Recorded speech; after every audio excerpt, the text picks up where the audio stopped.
All right. Got a microphone.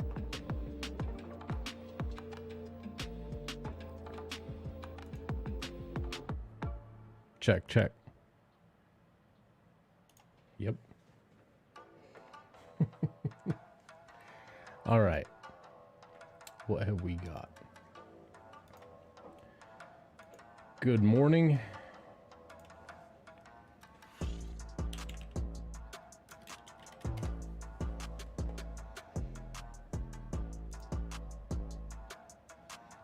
Okay. So, we ran a poll on Twitter, and we were going to we're trying to figure out what I should work on. And this Black Cat piece by Sim won the poll. I think Sim cheated though somehow.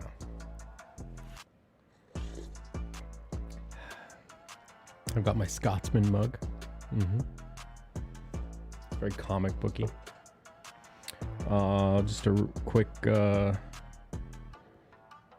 touch base on the Black Flag page I was working on. So I'm doing this panel now.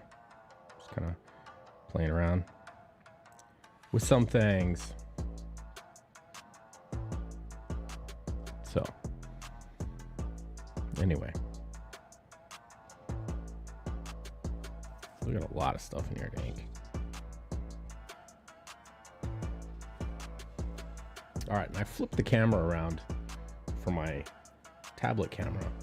It was over here. Now it's over there, so you can see my hand working. My wife was like, "Why you got it over there? Your hand's kind of blocking it." And I'm like, "Oh, well, duh." So there you go. What's up, 24 Eyes? How you doing? Morning. All right. So, little backstory on this piece. There was a thing going around for a little while with Jeffrey Scott Campbell. Some rando decided to take down one of his covers and break it apart and talk a bunch of trash about it. And he ended up getting ratioed hard for poking the bear. So Campbell took his draw over and was like, "Oh, well, you gave her Popeye arms here and the proportions are wrong." And like, the perspective's a little weird, but thanks for your feedback. And so he drew a new version based off of that guy's feedback and just absolutely demolished him. And then he was like, he felt kind of bad. He's like, "I didn't want to turn this into a negative thing where, someone's getting like demolished on the internet. How about this? How about everyone draw this cover in your style and tag me on Twitter and Instagram and all that?" And, it turned into an art explosion, right? Well, so Sim did his version, which originally was this. And, I saw that and I was like, wow, I want to ink that. So I did my own ink over version of it. This isn't the final one. And then we shared that out on Twitter, and then J. Scott Campbell did his own new version. And Sim's like, damn, I gotta up my game. So he did another version. And so that's this piece here. So we're gonna take this and we're gonna do some digital inks over the top of it. Drinking some Arabica bold coffee this morning for the brew portion of the show, as opposed to Wednesday nights, which is beer. This is coffee edition. All right. So as always, need to warm up my hand a little bit. Haven't inked anything today, so we're just gonna do some strokes.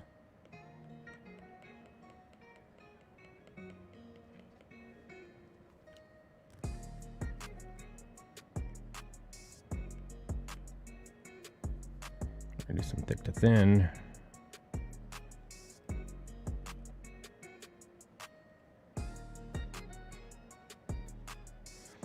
What screen protector do you have on the iPad? No screen protector. This is straight up just the bare bones,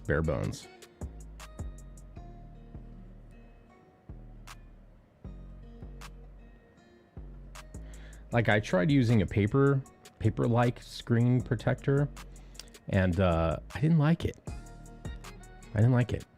It wore the tip down, and like instead of me being able to do nice, clean, smooth strokes, it was causing me to go and putting bumps in my lines, and I just didn't like it. So I tore the shit off. I've never looked back. Now I've just coped. I've learned to cope with the slickness of the pen tip on the glass. I don't need the feedback. You know what I mean? Like people need feedback. Like they need to scrape the tooth of the paper to kind of guide their hand. And I've just gotten used to not having it. So, like I said, I never looked back. Took it off and gone. All right. Should be about ready here. Lines are a little sloppy, but that's okay.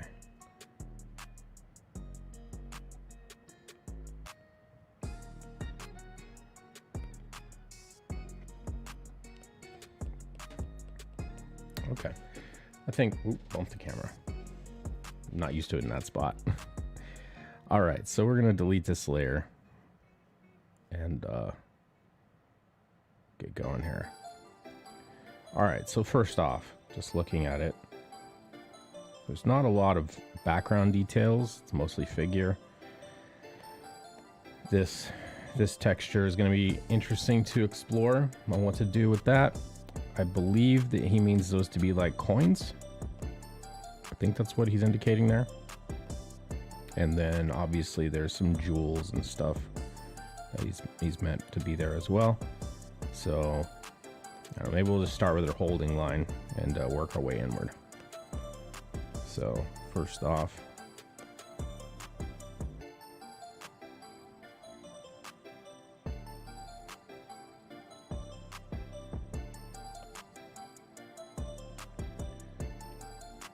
so we want the holding line to be rather thick.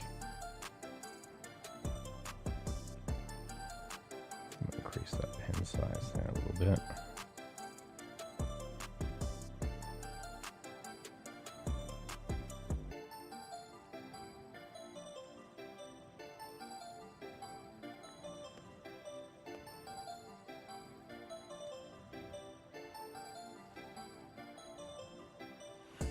Bump that into it, then we're going to peel a thin line out of it, make it more interesting. I really like the way that ended up right there.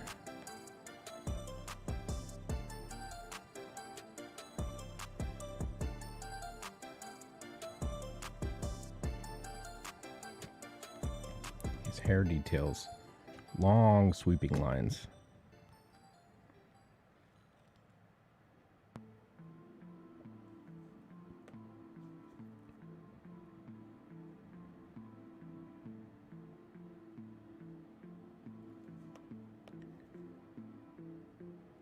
Hello? That was weird. No line came out.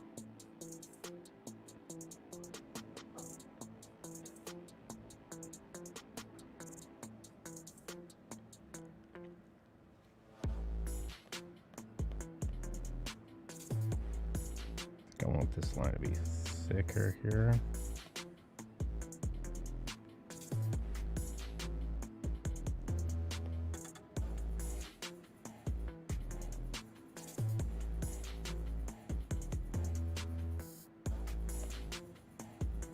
Don't want the double line on the holding line like that. Not on this part, at least.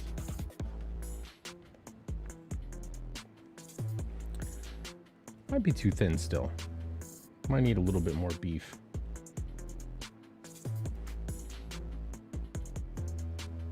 Do you have a brush set you prefer, or do you use what comes with the program?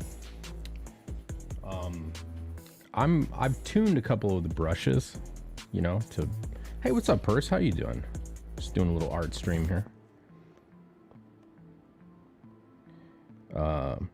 But yeah, I've taken the studio pen that comes by default and made some edits to it.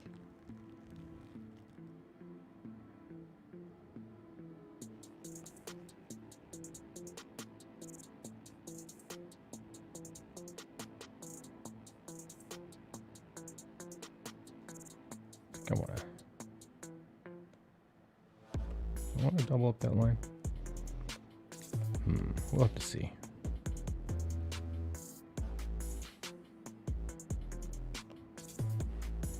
I want a little scoop up top there. A little thick line.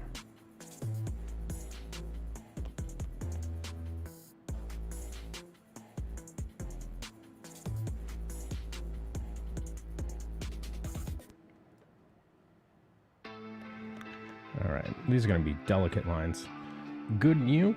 Pretty good, pretty good. We're doing Black and Brew Coffee Edition today. Wednesday night was Brew Beer Edition. I'm drinking an Arabica Bold, very black, very dark. So there you go.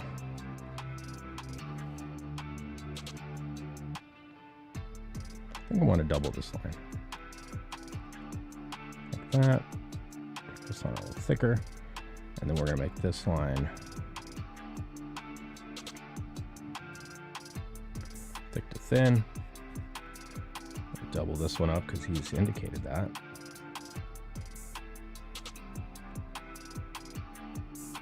Like that. And then pull this line down like this. Important thing is to vary your lines as much as possible. So you don't have too many lines that are close to each other that are similar. When a lot of lines are very similar, unless they're rendering, unless they're hatch marks or whatever, cross hatching, you want to vary the line weights because it makes them look more interesting.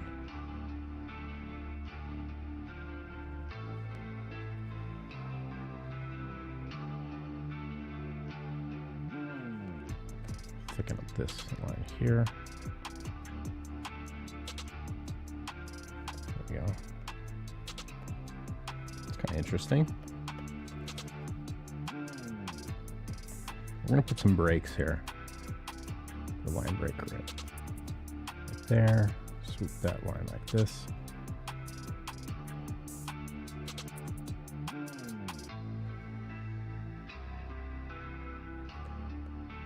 Then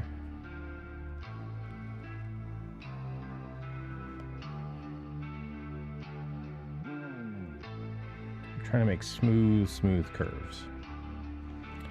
I just purchased the Microsoft equivalent to the iPad and I love it. I don't use it for drawing, but I use it to mark my students' papers. Ah, okay. They now submit their papers online. Everything is going paperless. And personally, I hate typing. Fair enough.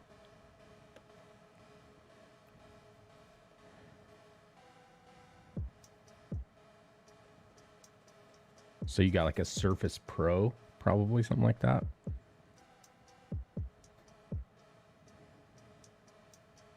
There's a lot of people that draw on the Surface Pro.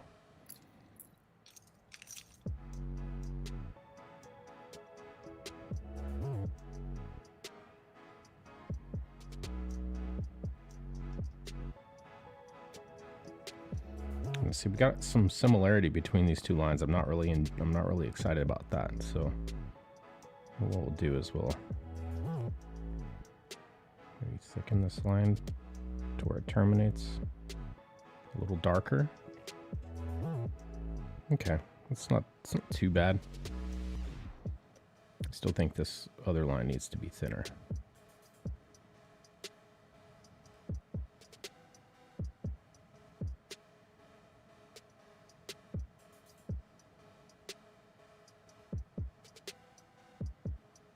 Just trim it up right like that so the body of the line thins up. That reads pretty good. Okay. All right.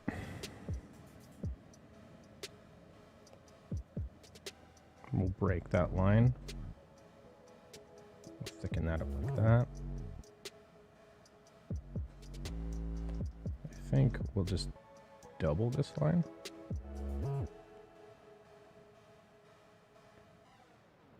That. And we'll add a little thickness there. Let's add a little boop like that. Yeah, it's gonna close up. It might be too small. I hate typing my comments on their papers, so I love having the ability to write my comments. I find it more personal and human, right? As long as I can read my writing. Right. Yeah. Now, I remember reading, my teacher's comments on papers and stuff. All good comments. Well done. Excellent. Or whatever.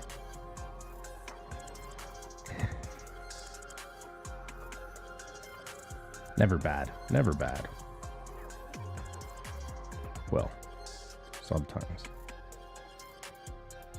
Never too bad.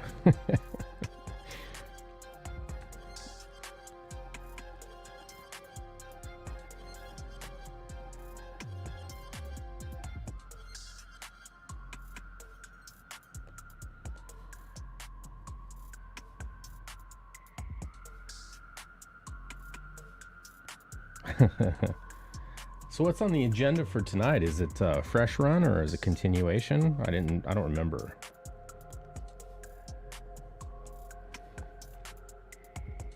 Not FD frowny face. What's up, Jim? I mean, not really. Try harder. I graduated valedictorian in college, I'll have you know. By the way.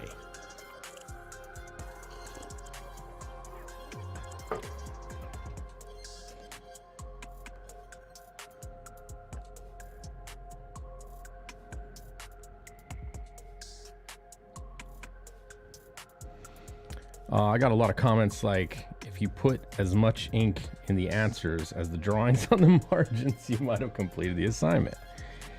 True.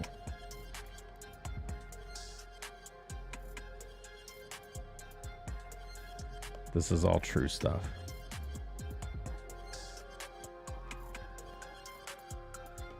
I graduated second in my class at Reform School.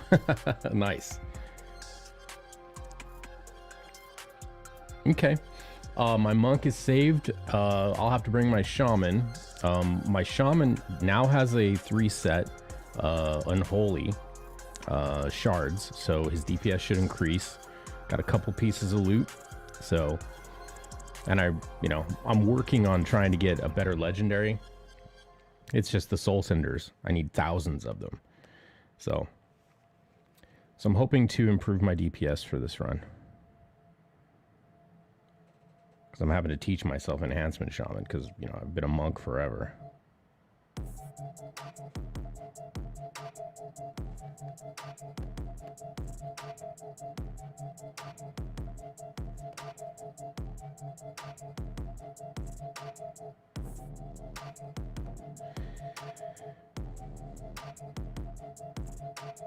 And we finally got to Kel'Thuzad.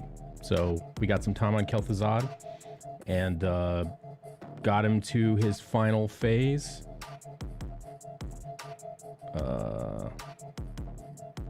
But we were nowhere near killing him. Not even close. That final phase, holy crap, Purse. That final phase of Kel'Thuzad Heroic. Good lord.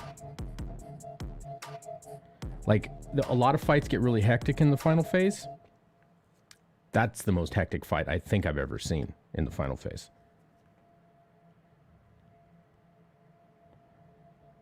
It's mind-blowing. And I think the thing is, too, like, the fact that anyone who dies gets resurrected and is now attacking you. Oh, God.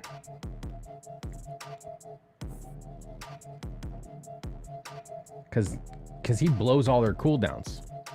Whatever got reset when they died gets blown. He blows them all. Cinders, yeah. 260, 260, not enough cinders. Same here. Same here.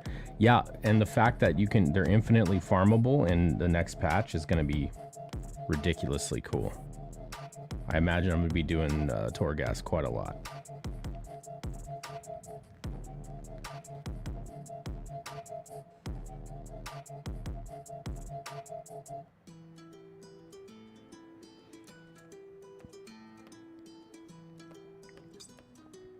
think I kind of want to respect some of these shapes that are in here. They're kind of interesting. Try to figure out how to make some of them black and some of them not. Yeah, that's rough. KT's gonna be fun. Yeah.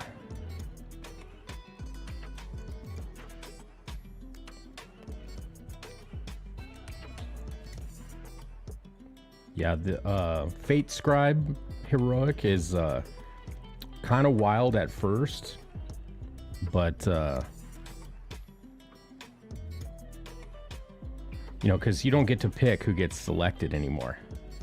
You know what I mean? You just kind of have to. You get runic affinity, and if you don't have runic affinity, you can't push the rune along. So you don't get to choose. So it means everybody's gonna have to do it. And so what I did to make it easier is, like, so you know, he's in the middle, then you have your various circles around, right? So what I did was I said, you know, we've got group 1, group 3, or group 2, group 3, group 4. What I did was I went groups 1 and 3 are going to handle the inner rings, right? So the first rings are going to be handled through with the odds. So whoever gets picked, doesn't matter. You know you're going to handle the inner 3 rings. And I try to put paladins and hunters, people with turtles and freedom. Because if you do a hand of freedom on somebody, they don't get affected by the orbs, because it spawns a lot of those gray orbs, and they hit for a ton of damage, and they wreck you, they slow you, messes you up. So groups 2 and 4 handle the outer 3 rings. Doesn't matter who's going to get what ring. If you're in groups 2 and 4, random selection, because it's going to pick a section of each set. So there's no way to plan. So just allocating, odds are going inward, evens are going outward, and try to put paladins and hunters in the inner group in the odd numbers, so that they can, the turtle can absorb the hits, and the paladins can freedom themselves and not get affected by the orbs. Once we did that fight, I'm not gonna say it got easy, because it's still really hard, but it definitely helped a lot.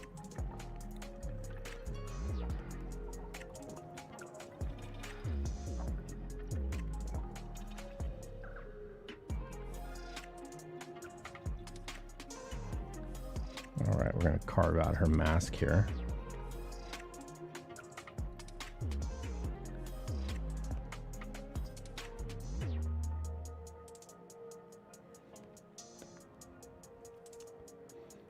There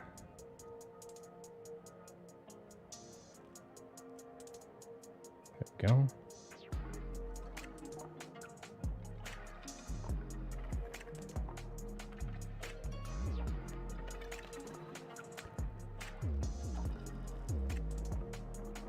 Hopefully the music isn't too loud. Oh, thanks. Yeah, it was kind of a weird thing to deal with, you know what I mean? Because not being able to plan who has to deal with the thing kind of sucks. Because not everybody is as good as handling mechanics as some. What's up, Sim? I put the link to the StreamYards in the Discord if you want to come in, since this is your piece here.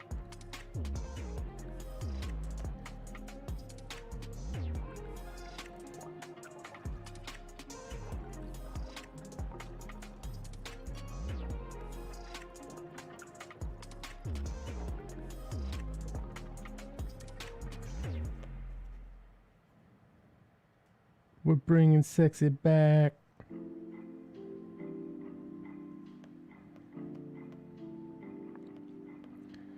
Let's see, kind of indicating here, like some little tick marks.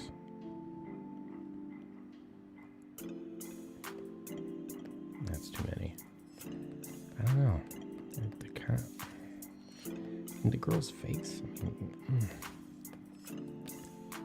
Maybe we go just a couple. Yeah, there we go. I know there's an add-on, but from what I've read, it's not reliable. Yeah. I mean, there's some weak auras and stuff as well.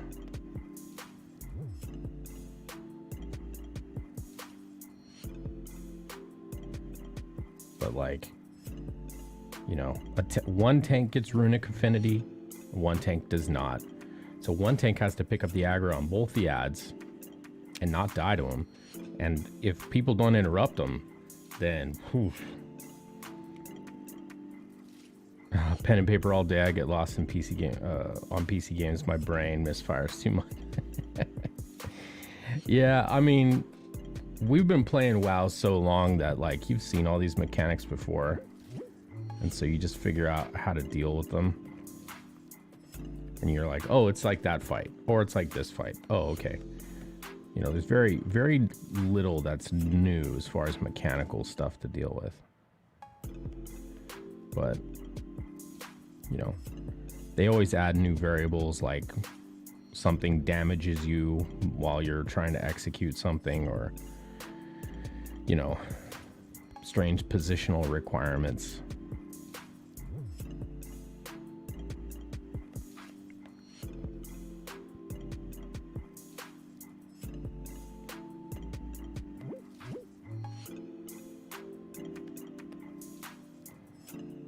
That's her other nostril.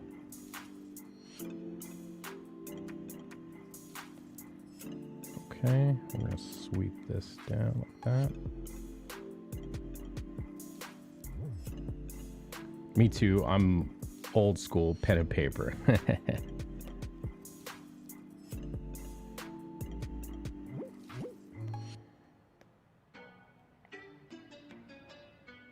All right, so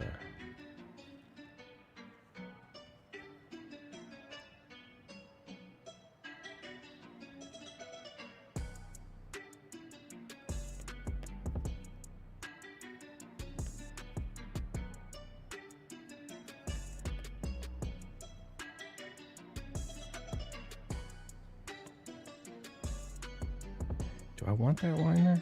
I think I want to keep it all black. Let me think about it. Did you draw the template? Did you draw the template? Oh, you mean this right here, the thing I'm inking over?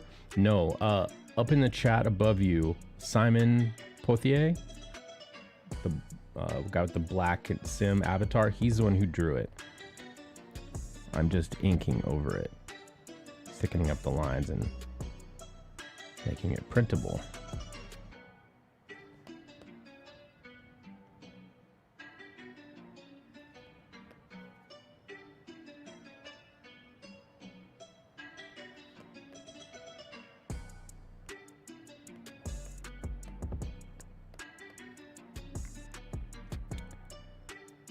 Okay.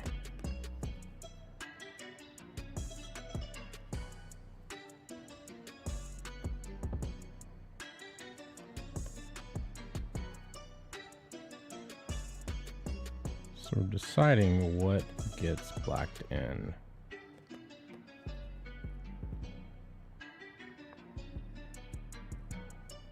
I think that's fillable. A color drop there. A bump in this line here. Let's fix that. And that's not filled. We should be able to drop like that. Okay. Now, the question is, how much of that should I make black in here? And if we want to draw strands or not. Have you thought about doing a ink along, a stream where there's a link to the file you're inking and the audience and panel can ink alongside you? Absolutely. Yeah, that's another iteration of the Black and Brew, kind of in the works. Absolutely. Because my goal here is not just to make content, but also to educate, because inking is an art form that's dying off, especially in the indie comic scene. You know, you're on such a tight budget when you're producing indie comics that paying someone to ink pages that are being drawn digitally, it's an extra expense that, you know, a lot of people don't want to pay and can't pay because they would go in the red on their campaign. So, you know, unless you're part of a team like, you know, me and Sim, it's not feasible. Hey, what's up, Dave? How you doing, man? I haven't seen you in a minute. Hope you're doing well, brother, over there across the pond.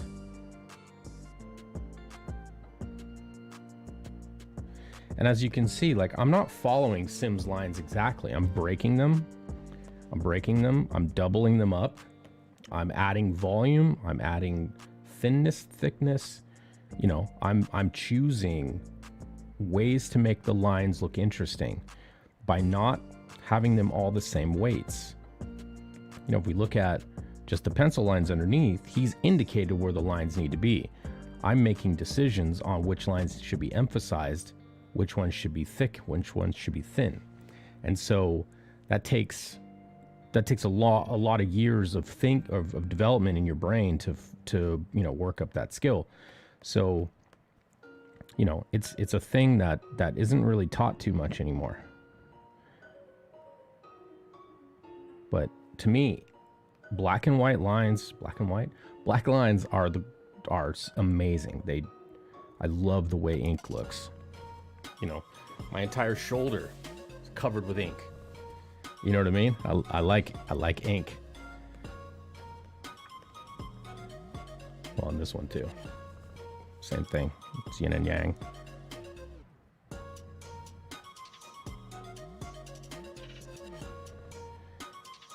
All right, I think we're gonna black this part in. So let me finish this shape. Sweeping curve here.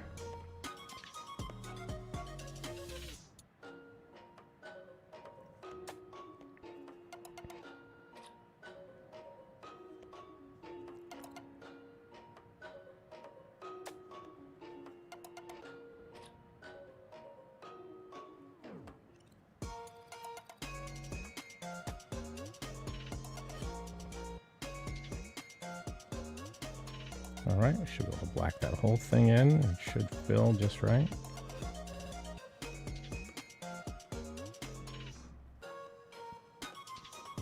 Now, put some rendering here. I don't think I would put that there because that would be disruptive to the flow of these strokes. So what I'm gonna do is I'm gonna do this. Give it like a thin line right there, right up against the black. How's everything? Everything's well, man. Very well. Very, very well. Thank you for asking, sir.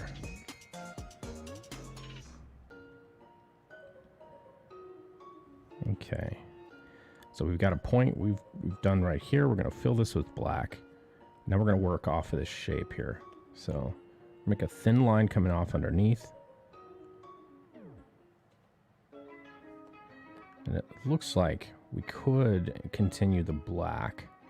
So let's do this. Let's fill this in. We don't want a little tip. We want that to tuck in underneath, nice and comfortably. We don't want just like a little tangent. All right, so let's finish that sweep out like that, and we're gonna cut down here like that. Now we want to indicate this line here, thick to thin. We're going to break it, terminate it back in. Now we're going to start a whole new line. We're going to have this line here. We're going to have it point in that general direction. And then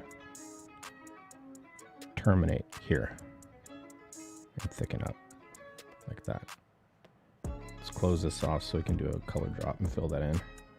There we go. Let's get all these little points. Take the bump out of this curve here. There we go. Now we're going to take a thin line. See how we've got a kind of a thick line right here. We're going to pull a thin line out of it. to start this new arc.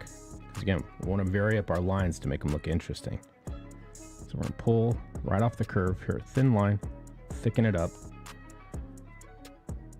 and run it down here. I think we could probably even do this.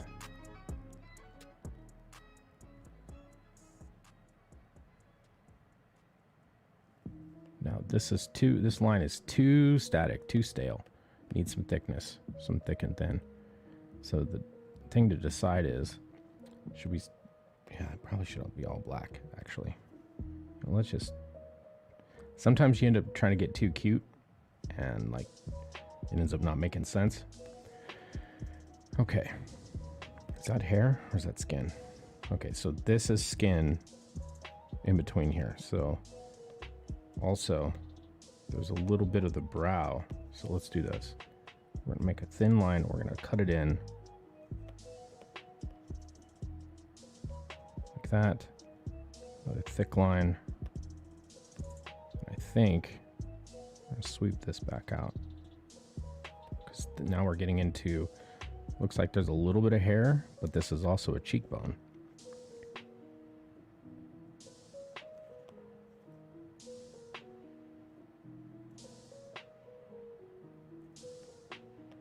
I think that's right.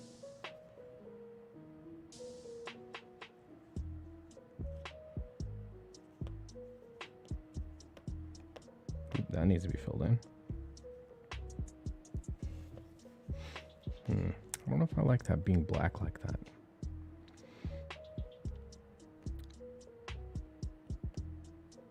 Huh. Kind of disruptive.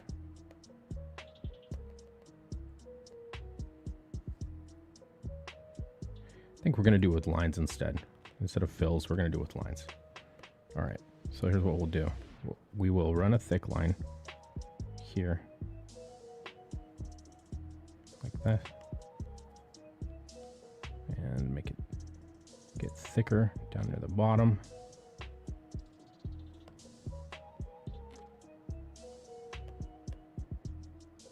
And then we're going to loop it like this, but it needs some volume. It's too dead.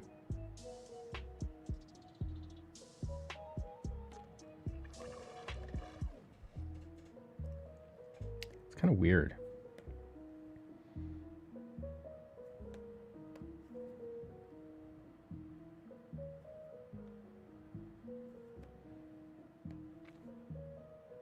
I'll have to come back to that.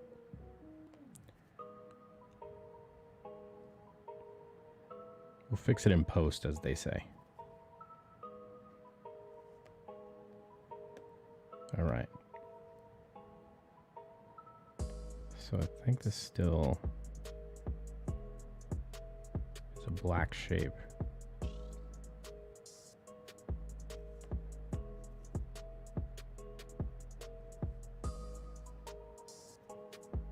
So we're going to start a curve. It's going to go inward and give it some volume like that. And then we got to think about, what are we looking at here? So she's got a, and here was me thinking inking was just about going over the pencil lines. Oh no. Oh no, no, no, no, no, no, no. We're thinking about a lot of stuff. We're considering a lot of things. Okay, so see how thick these things are? They would never be that thick. So I need to thin them out, but I need to maintain readability. What are they? I need them to read as what they are. So I need to decide how to do that. What volume of line thickness to use, what frequency, all those things. This is why I'm a writer. Fair enough. Okay, let's fill in these little caps here. All right. Okay, so to me, what I'm seeing is, I'm seeing That's neckline. Sternocleidomastoid, right?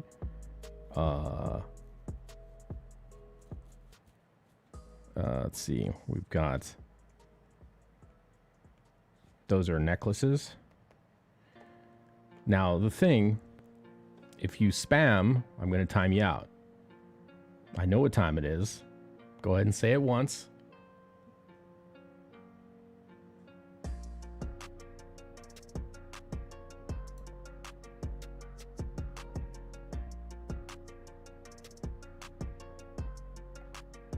There it is. Perfect. It's clobbering time. Nice. Okay. So that's what I see here. So we'll go like...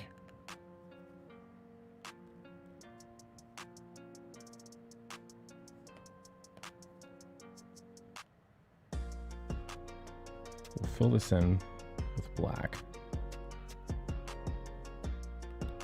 That's the back of the neckline. Might be too thick yet. I don't know. We'll have to see how all this stuff terminates to it.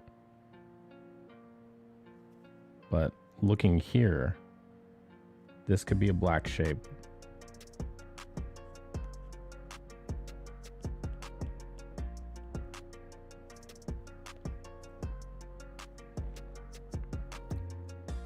This could be a black shape.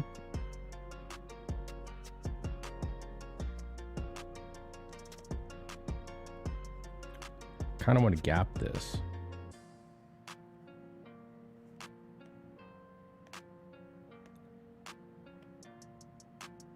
There's a fair amount of overthinking you can do too. Oop, open my camera. All right, let's run.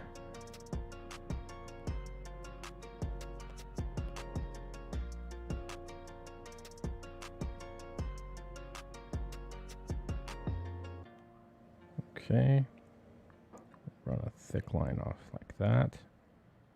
Bring a thick line down and terminate it here.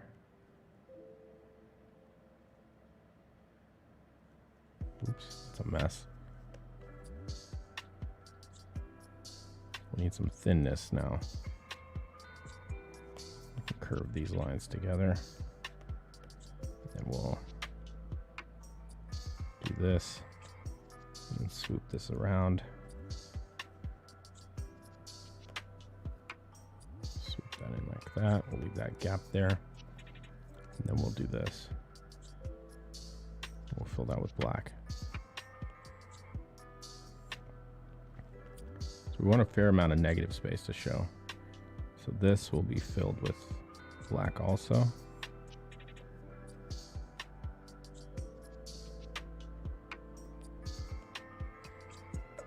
Okay. It might be too delicate in there as well. Let's work some lines off here as well.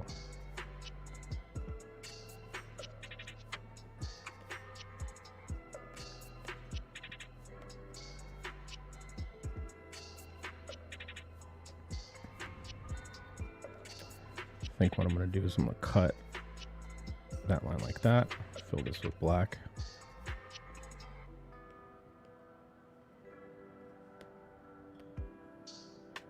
And we're going to run a thin line here.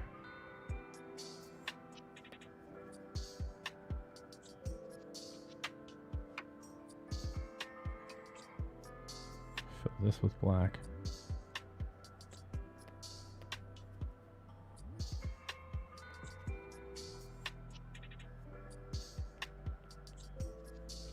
We're just going to leave the rest of this open.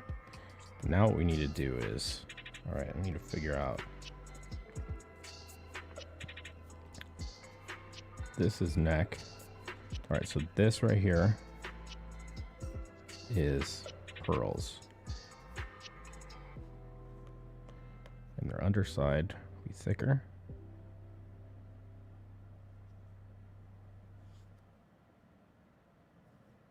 The time now is clobbering time.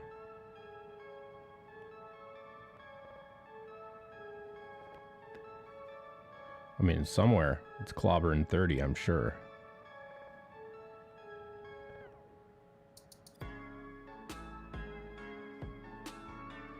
All right.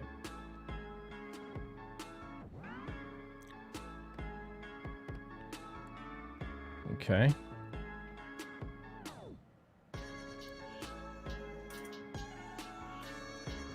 Let's go ahead and we're gonna round these pearls out as well.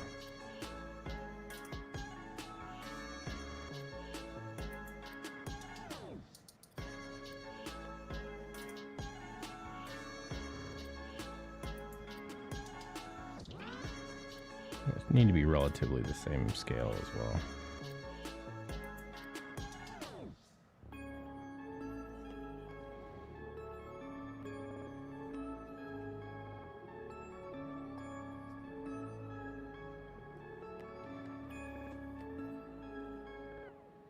Where's my light source at?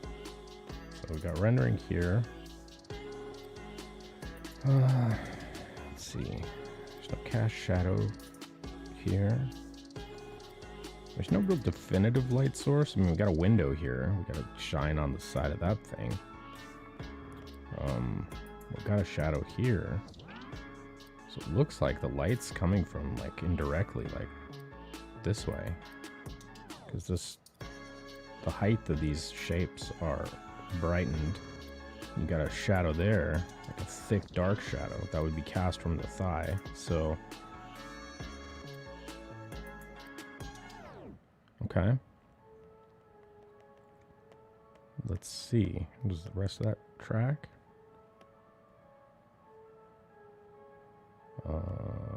Shadow underneath here for her arm, but that's to be expected. Nothing really. The underside of the hand here is shadowed. So, I mean, everything is telling me the light's coming this way. Because this is nice and thick. Thick. That is really thick. Look at that. Okay, so I'm going to assume the light source is coming from the 3/4 bottom left-ish. So that would mean that more than likely you've got bottom right edges of these things will be thicker. Sort of.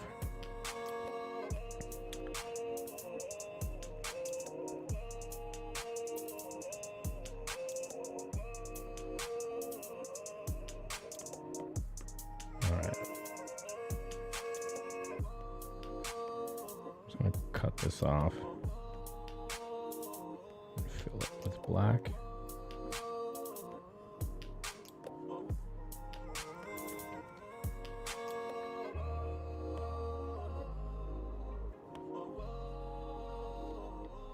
All right, we're gonna run a line right next to it. It's more of a style thing. Okay, so now we're gonna pull some rendering out of the side here.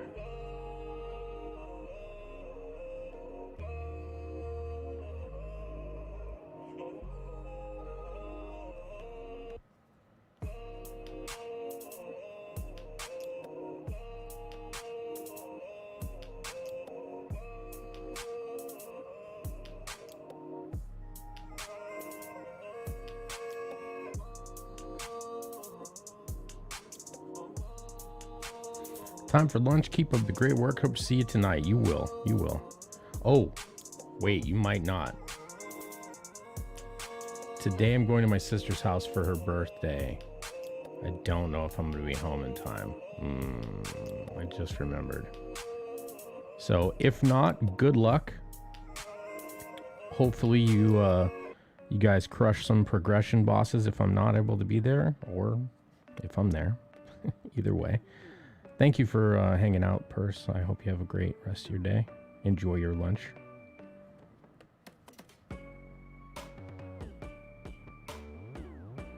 Totally forgot.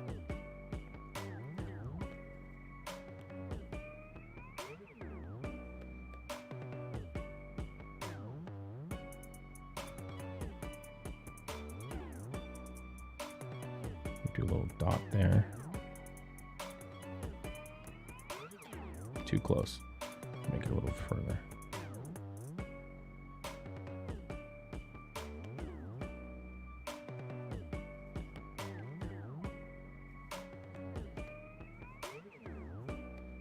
That's kind of heavy. Those lines are heavy. Too heavy for her. I mean, they're not. Actually, when I zoom out, like it's not bad. I'm just stressing out over it for no reason. All right.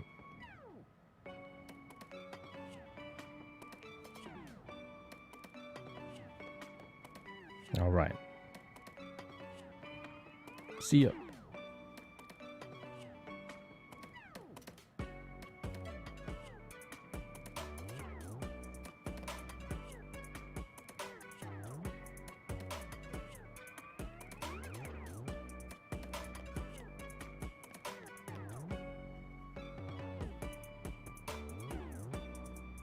I'm gonna break that line there.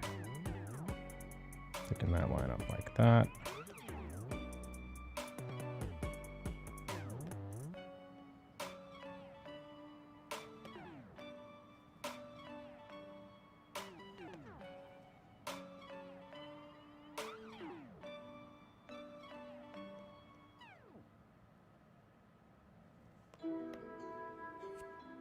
Let's see if she's got teeth in here as well.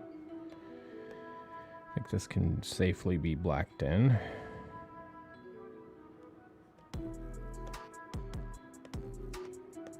And then we've got tooth.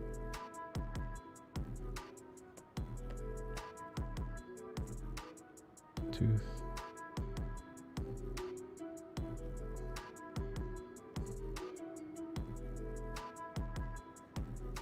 Okay, now we're gonna go.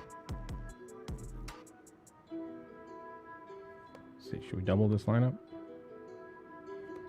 Is that? That's okay. We'll see. Maybe we'll take that out.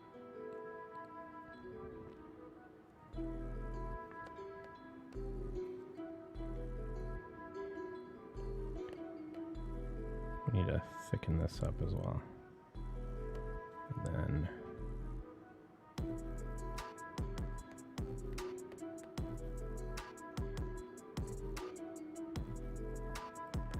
That up, swoop that around. Okay. Now we've got some gum line to deal with.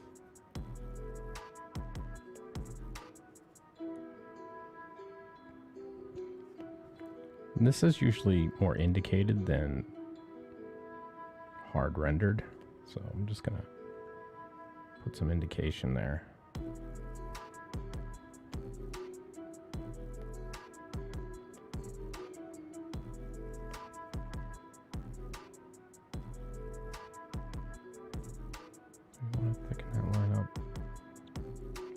Lips are always there. It's always really, you know, you got to think around lips, like really, like the lines can get real heavy real fast.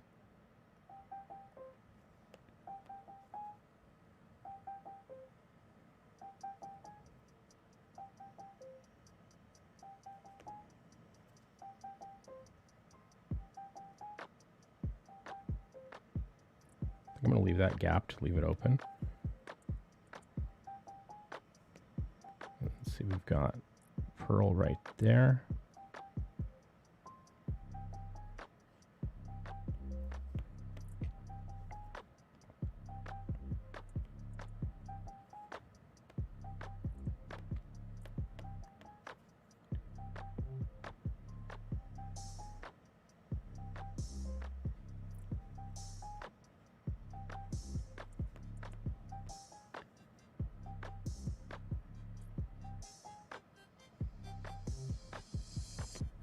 Little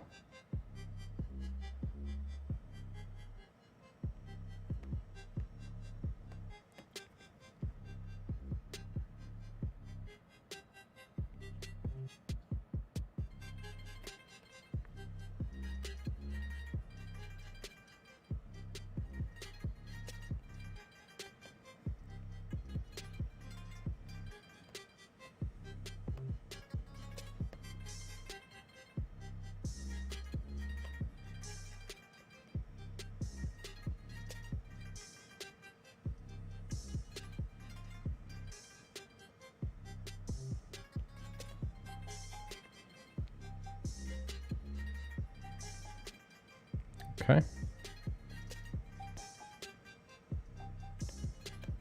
Put a little line here. We'll cut in on that.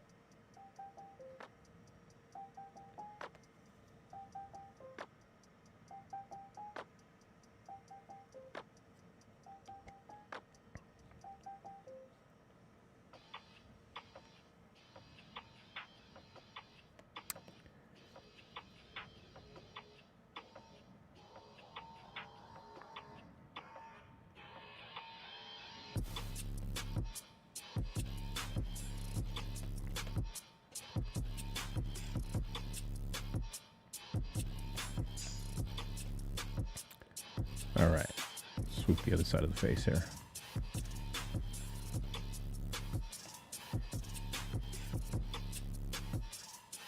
Dude, this song is obnoxious as fuck.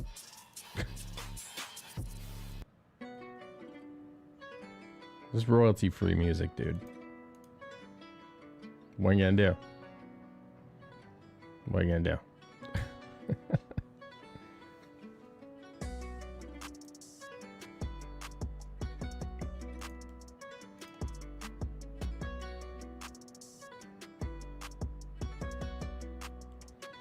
Okay. A little surprised Sim didn't want to come in here.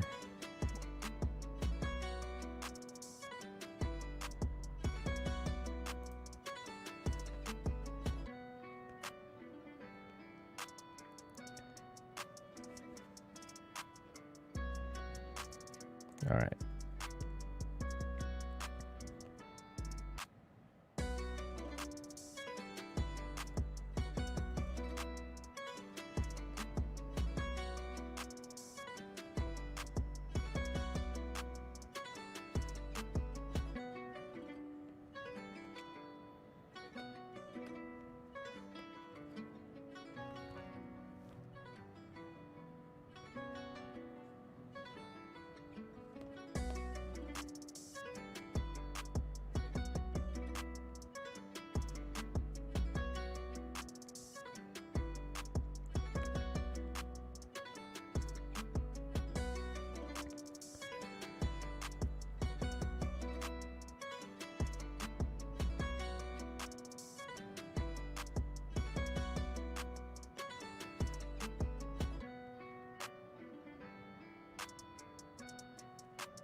So normally with this kind of stuff, we get our micron, and we get a ellipse template or a circle template, something to that effect.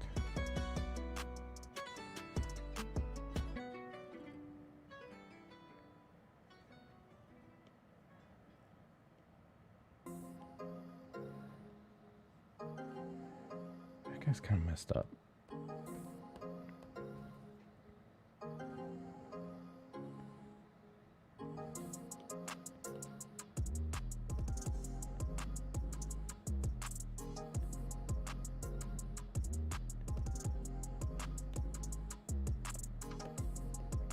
Hair. Yeah, so we'll leave the hair in there.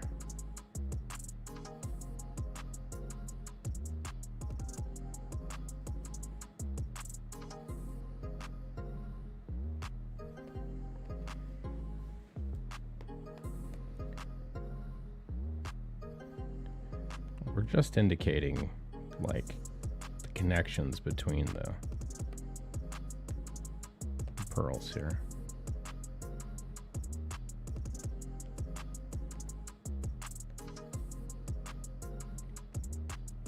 All right, let's clean some lines up here. Let's get rid of some of the lines. Shit. And go to the white layer. Get our flatting brush. We're just gonna clean away some of the previous lines, just to kind of see our progress. I like to do this periodically. It really illustrates where I need to thicken things up and maybe make a change.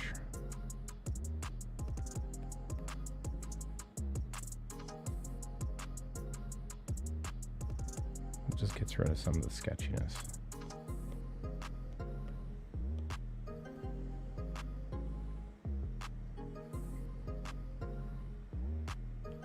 Kind of quiets the noise of the line work.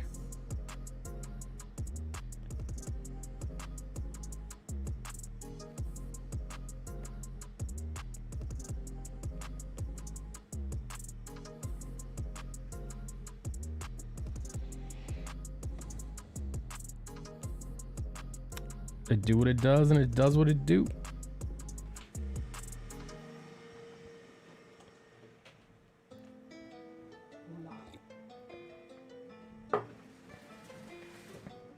Okay.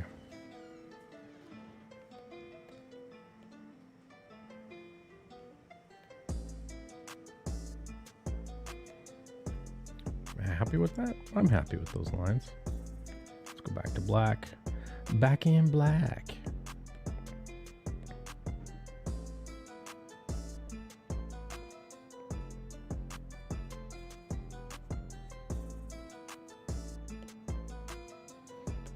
All right. My eyes are going blurry a little bit. So now we need to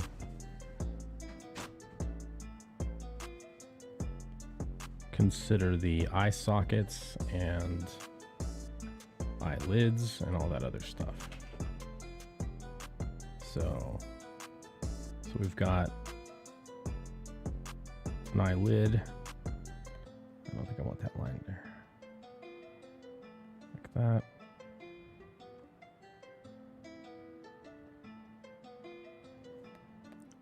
Then we're gonna swoop in.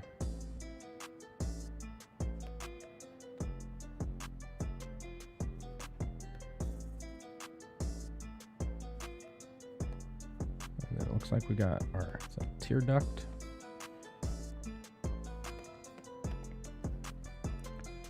Tear duct here.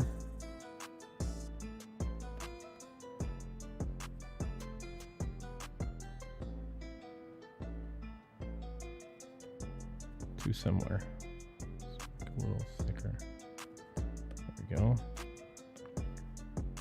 And then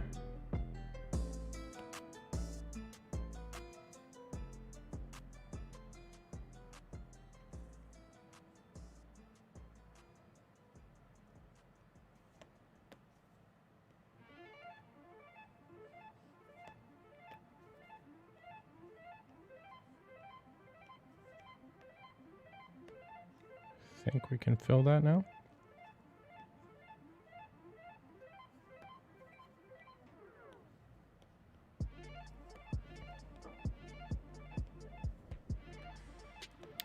That looks like the edge of the eye.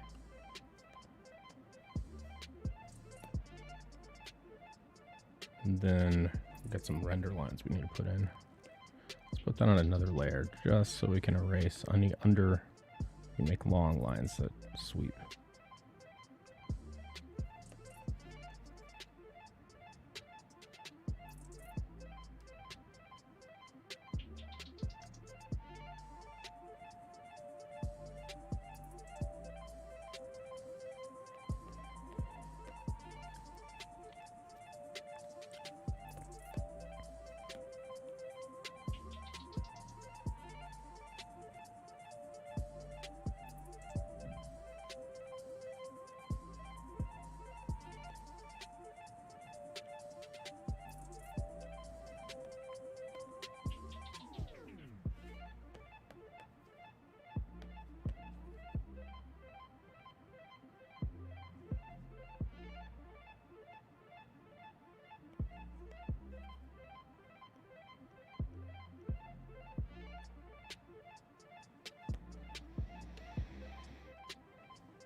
Okay. Now I'm reading this as a cornea, reflection, pupil, and then render. So my hand hit the border there and made it go in shallow.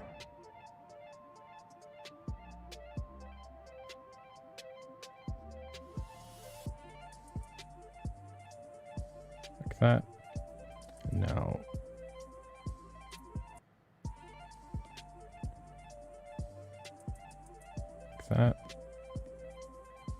fill that. And then we're going to erase. We're going to not connect. We'll leave the bottom gapped like that.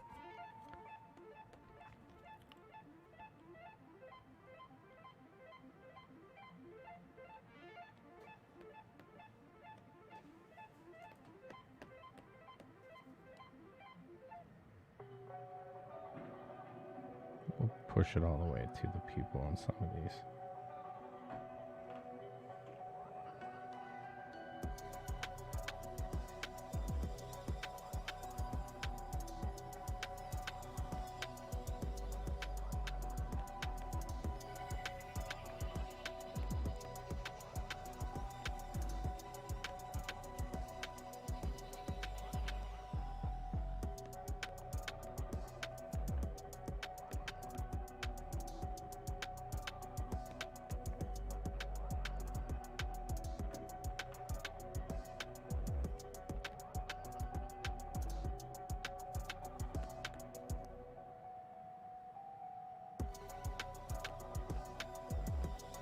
All right, so let's go and clean the lines underneath.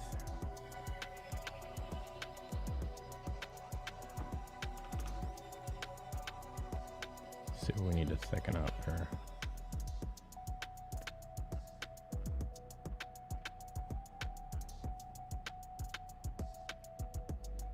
Ah, it all reads to me. Okay. Merge that down.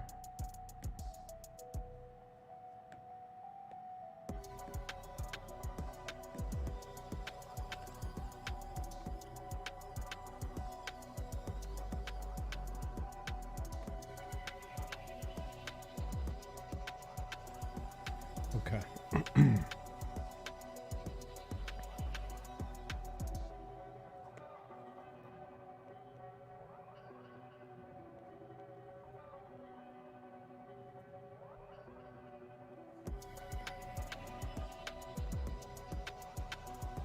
We'll start that.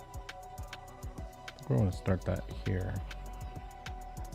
Break it, and then maybe double it. Make the underside a little thicker. Here. Like that.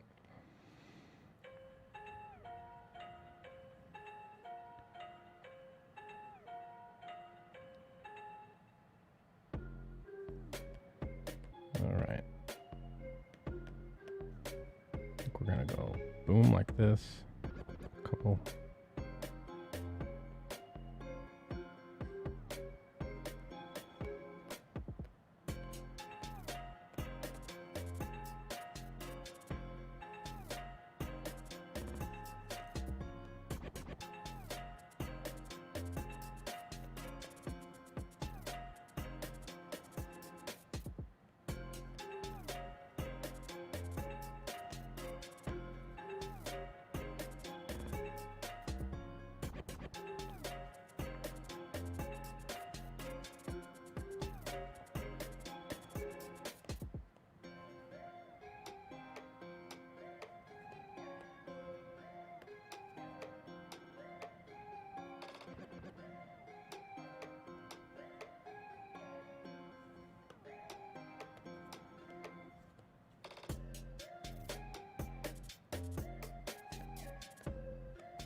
Put a little stray from time to time.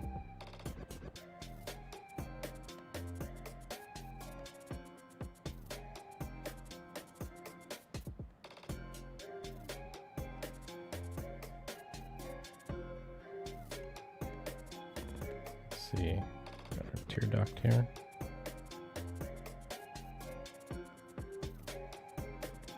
And then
Okay.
Not quite happy with it, but it is what it is. I'm going to leave that layer separate for now. I might go back to it.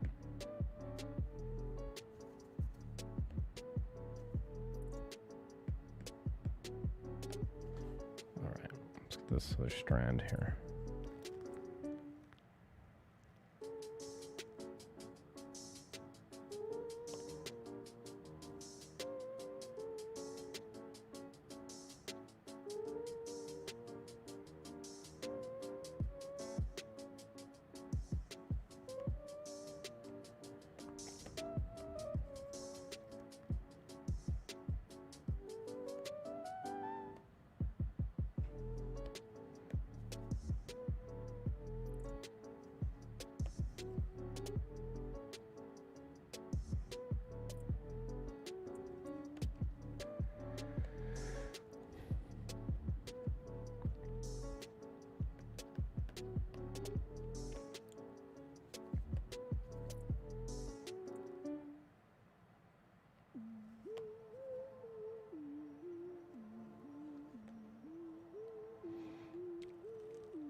Deciding what hair stranding to emphasize is always a interesting thing.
I think we're going to just black all that in.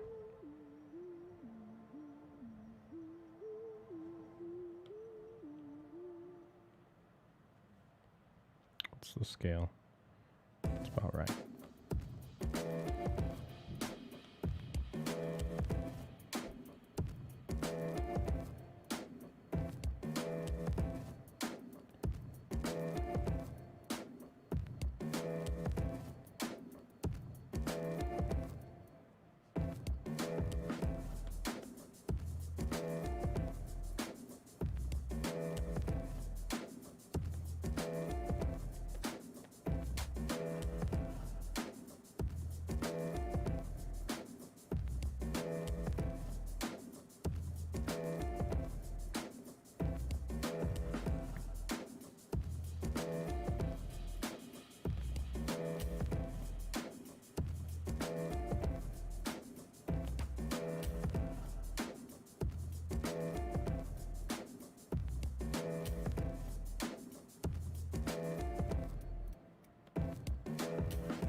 Might end up with extra pearls here. Yeah, there's gonna be extras.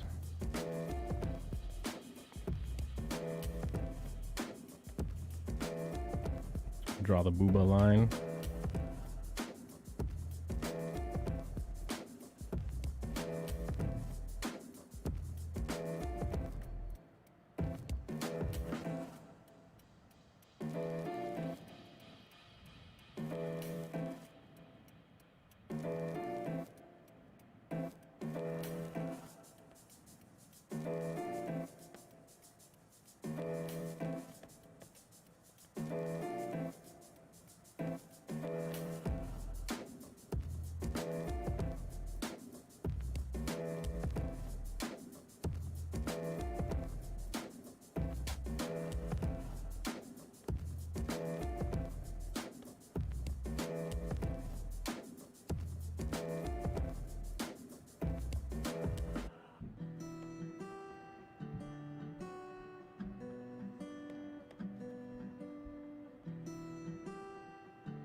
Let's leave that one.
These need to be bigger because they're in front.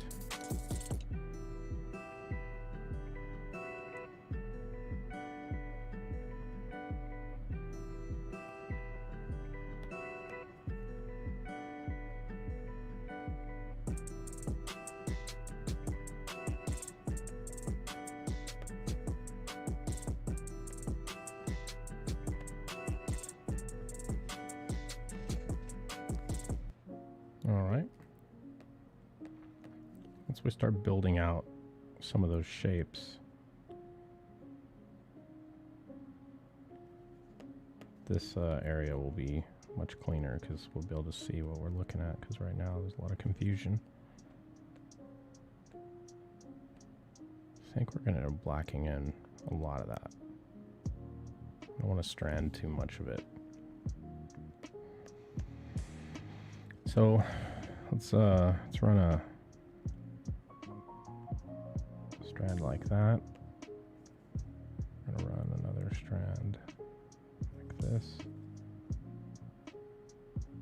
We're going to connect the two in the middle here like that. Let's make that curve cleaner.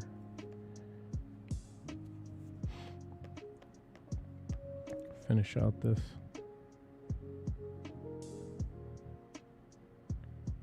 All right, and then we're going to run one more thin line off of this. Curve it in, and I think I can blacken the rest.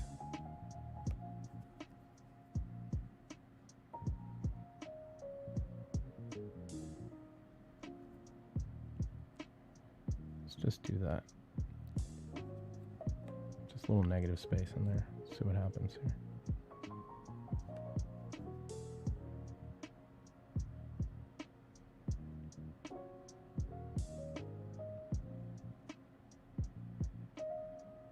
Some of these lines are too delicate. They need to be thickened up.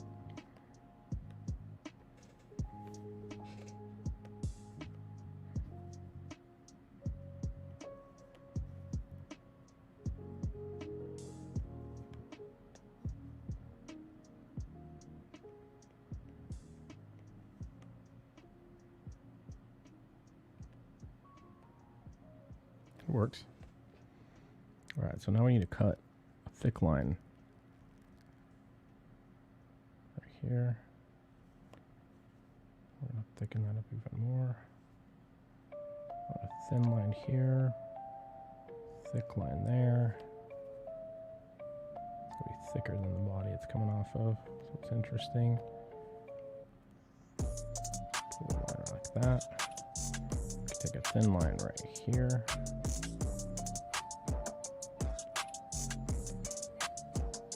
And swoop these two together. I don't like that transition there.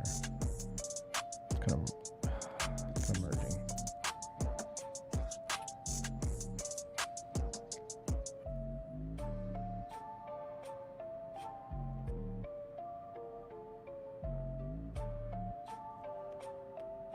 The line's losing its character now. It's mirrored now. This is a mess. It's a mess. We're going to black it in. When in doubt, black it out. Not really, but sometimes.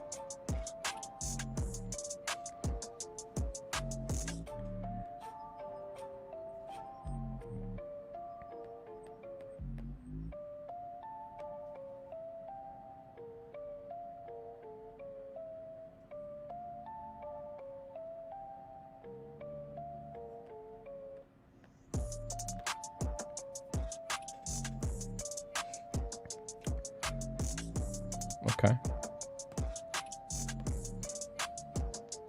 This under chin shadow needs to be continued on, I believe.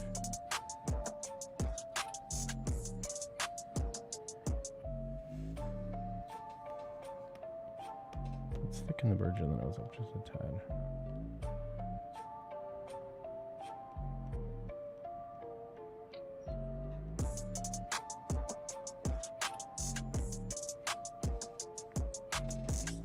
All right. Now the underside of the hair. Let's do this. Get a nice thick, juicy line because we're indicating shadow.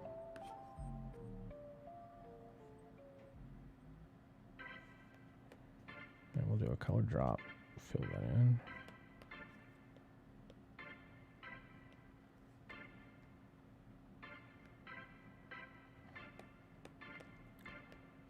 We're going to need to do the same.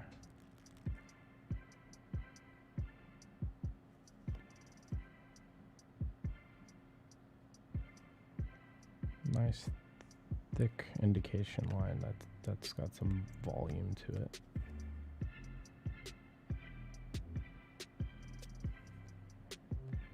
All right? Because it's a border, right? It's this whole thing is a piece of hair. It's got two sides to it, so it needs its own holding line.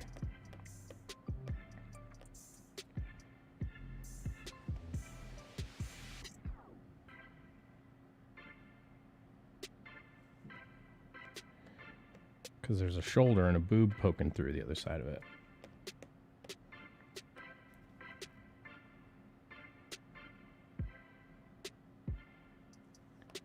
And now we're going to curve this around. It's going to get a little thin.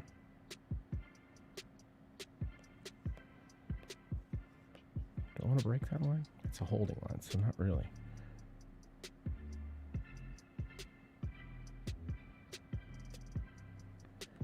But we definitely want it thicker than that.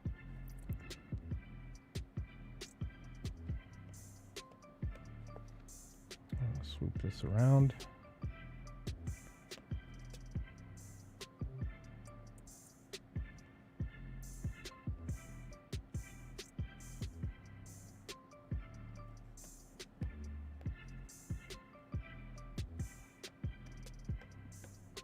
And then we're going to indicate some shadow here by making a thick line.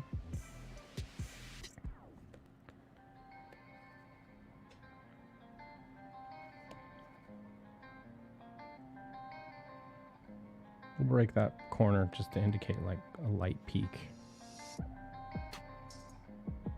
Because remember,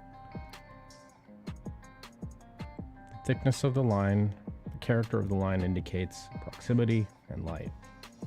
Proximity to other objects, relation to the camera lens, your eyeballs, and how much light is on it.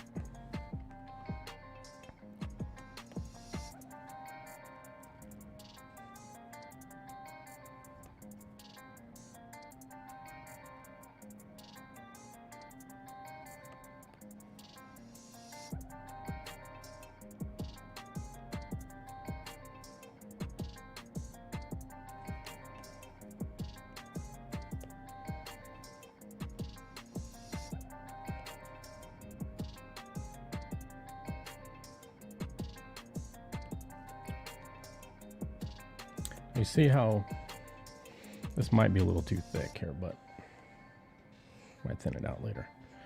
But you see how what we're doing is we're doing underside thick, thin, thick.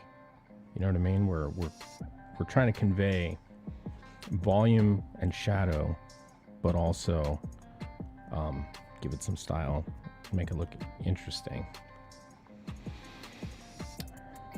All right.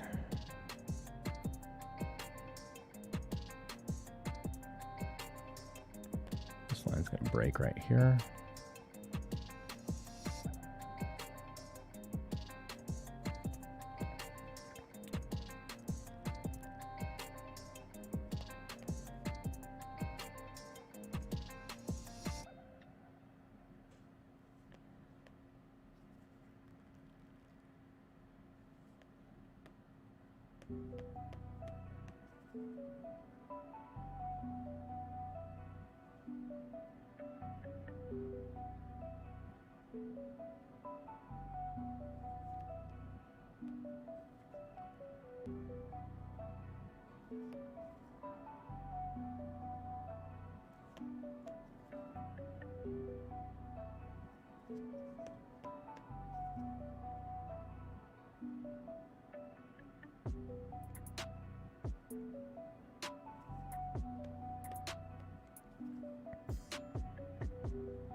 I'll just change the trajectory of that line just a touch.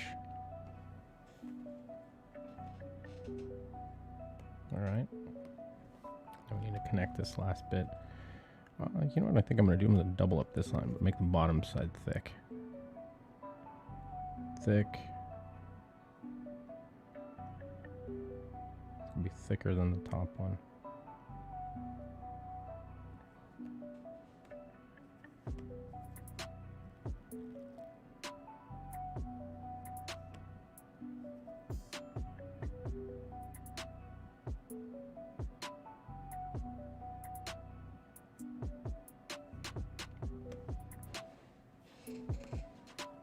That's confusing.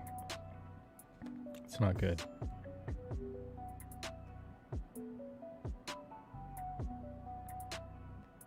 Yeah.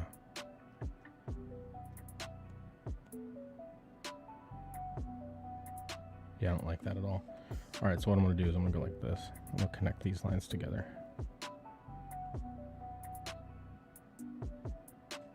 We're going to just erase this.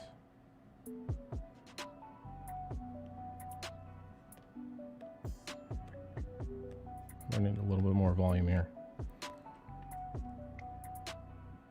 Hello?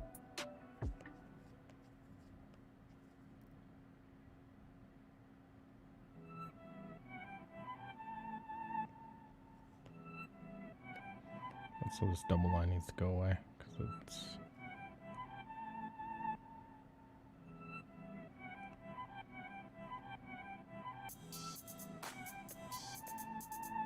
we can double it up by terminating this line like that.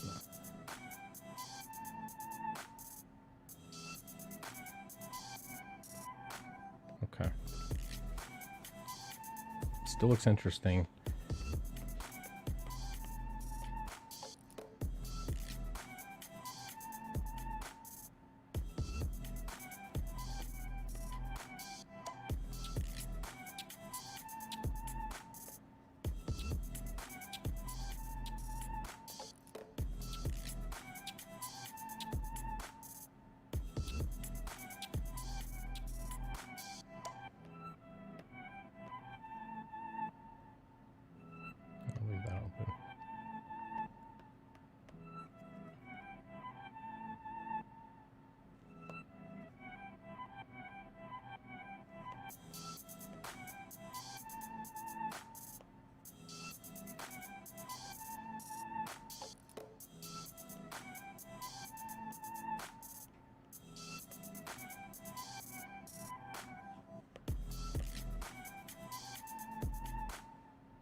Okay.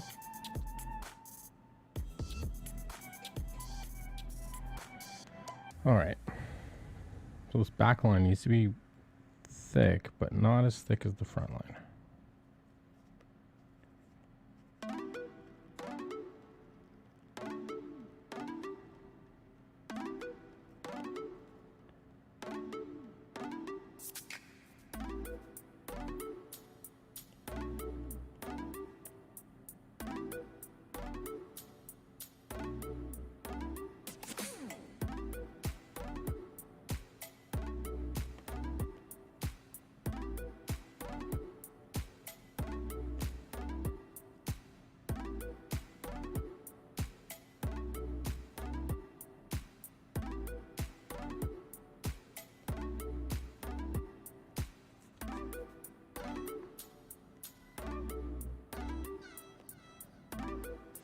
All right, so that's a shoulder line. Except the shoulder line cuts back in a little bit and get the boob line. So let's continue the shoulder line. All right. Should I kind of feel like the boob should be in front of the shoulder. Let's do this. Do that.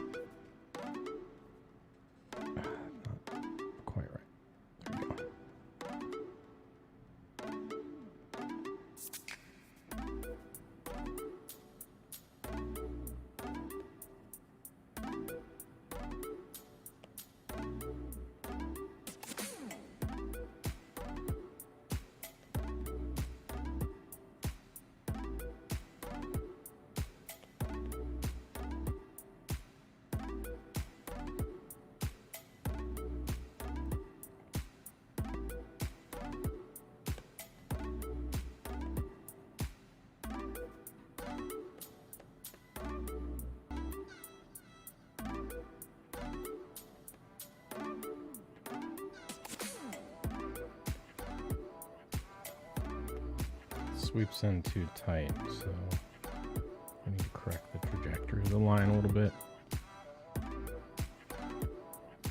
So it'll visually terminate back in where it's supposed to, which is here.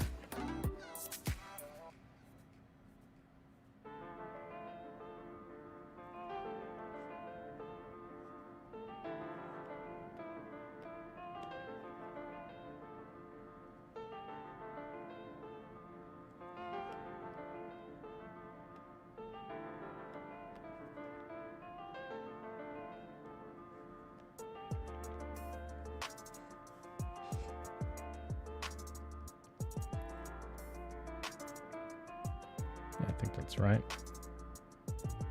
This needs to be thicker.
Let's close that off.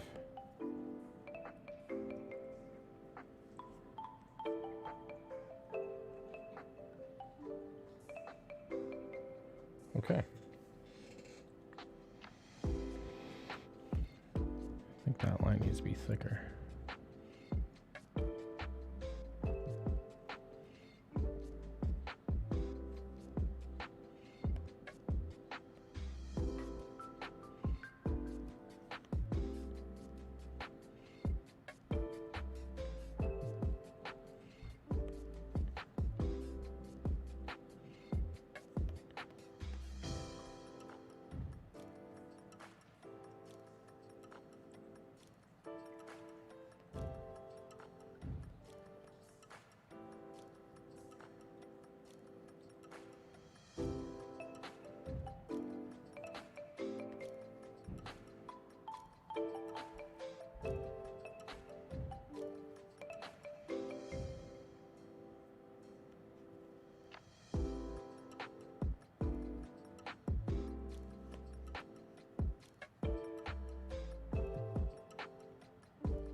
Yes, please.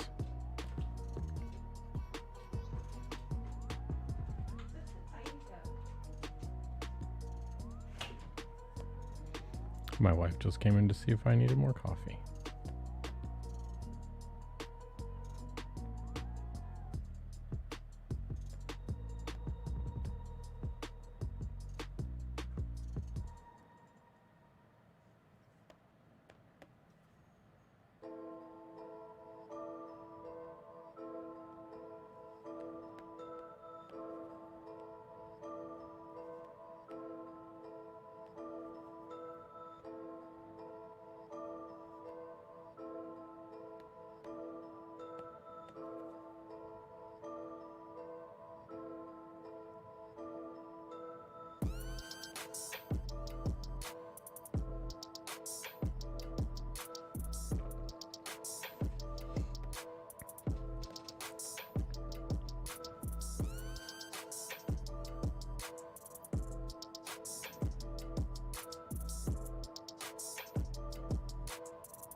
Thank you, my dear. Do you want more creamer than that? There was no milk. I have to find milk. It's okay. Thank you. Are you still black and brewy? Mm-hmm. Any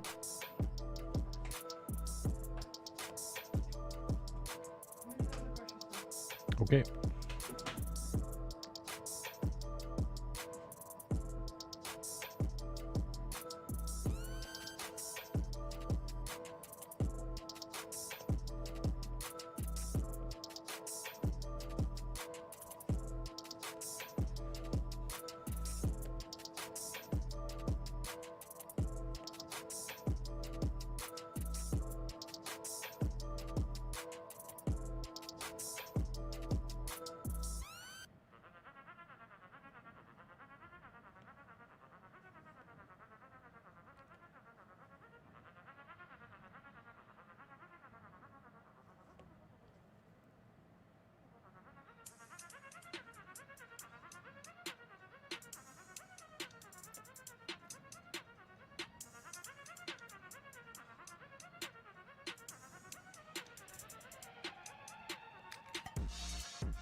Okay.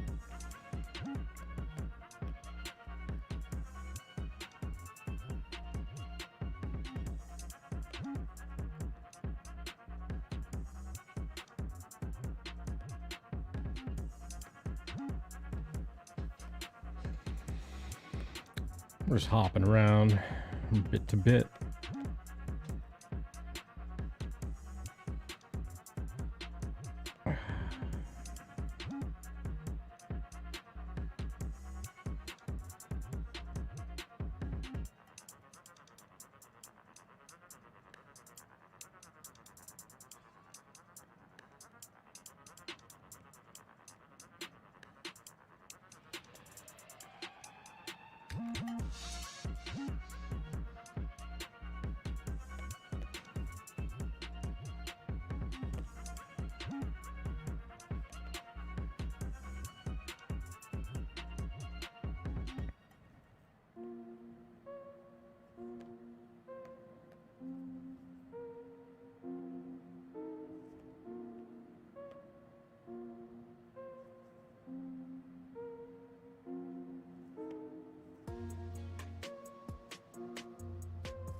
Varying our line weights, thick to thin, thin to thick. Trying to not have lines that are too similar next to each other.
All right, let's use some white and remove some of the underlines.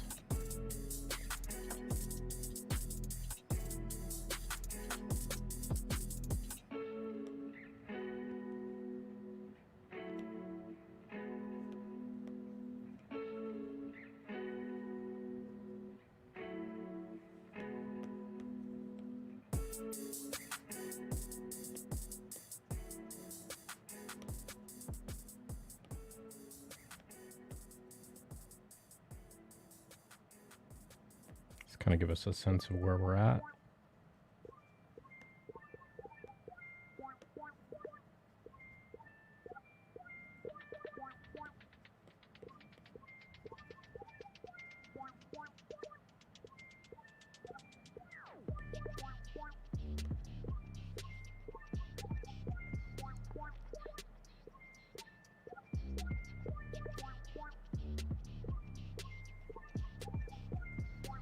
I mean, you can see in subtle ways how much I've changed the drawing, which isn't a lot. I'm gonna merge these down now. I think I'm okay with it.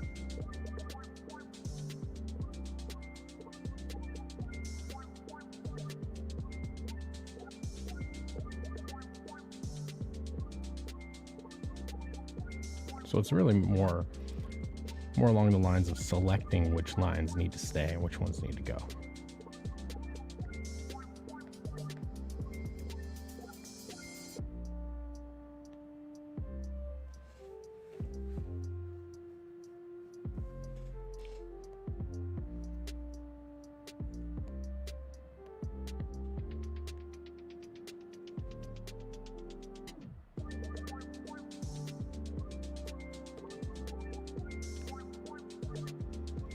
I think we need to finish the pearls off. Get those out of the way. What have we been going? 1 hour and 57 minutes. Not bad. Not bad.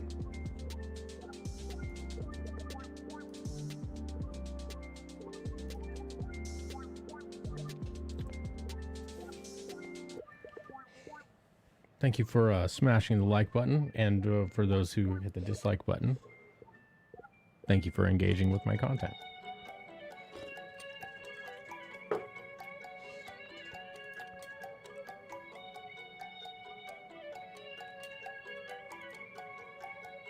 Appreciate it.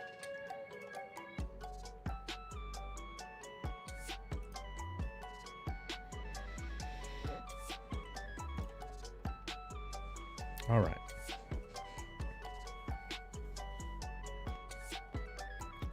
Let's see.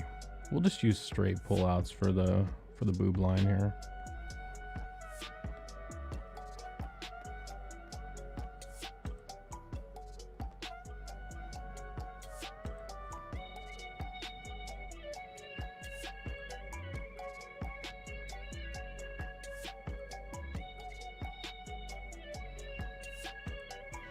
I do not like the way those look.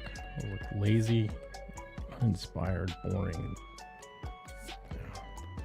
We're gonna go the other way.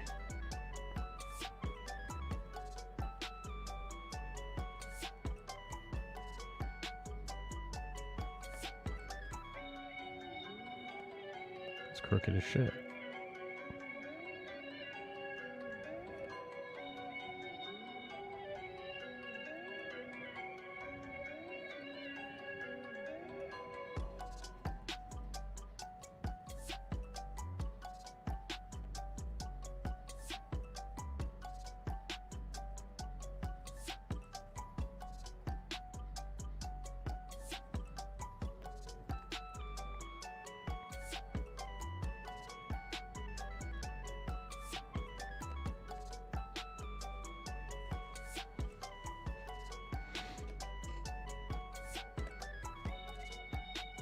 I need to get these pearls out of the way. They're really bugging me.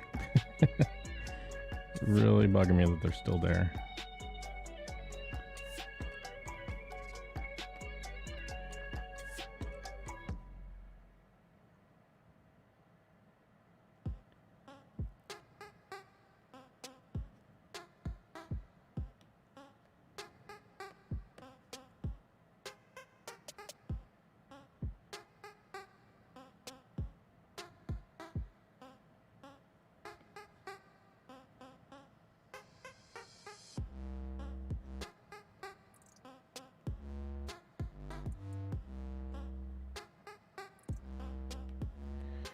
And because they're starting to rest on the breast, the little links are closing up a little tighter. So I feel comfortable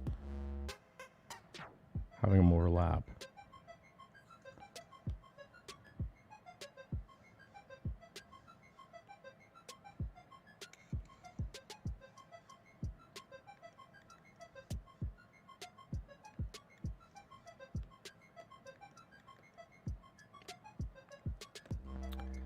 And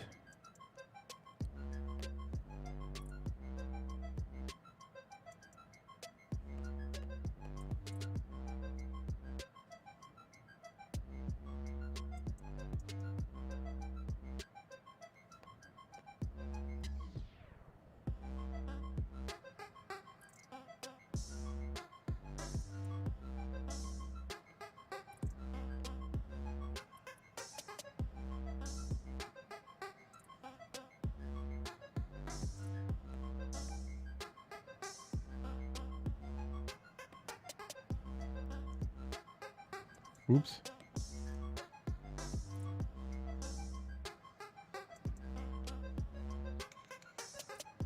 Should be a little bit, tiny bit smaller than the ones on top. They're almost in the exact same plane, so not much.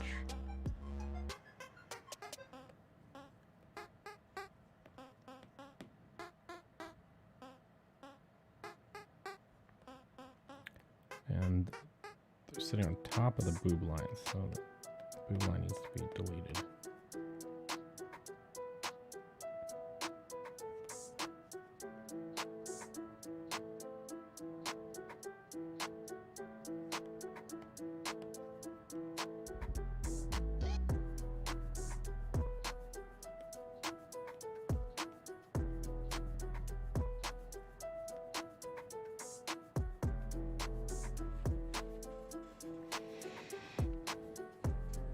Hey, Sim joined. What's up? What's up, man? Looking good, buddy. Thanks, man. What I've joined in earlier about was having brunch with the kids and the family. Family comes first. Yep. I've been working a lot lately, so I've been trying to take a bit more time with them. Good for you. It's always the right answer, dude. Yep. I made them watch the Incredible series. We had fun, and I drew 55 sketch card last night. Jesus.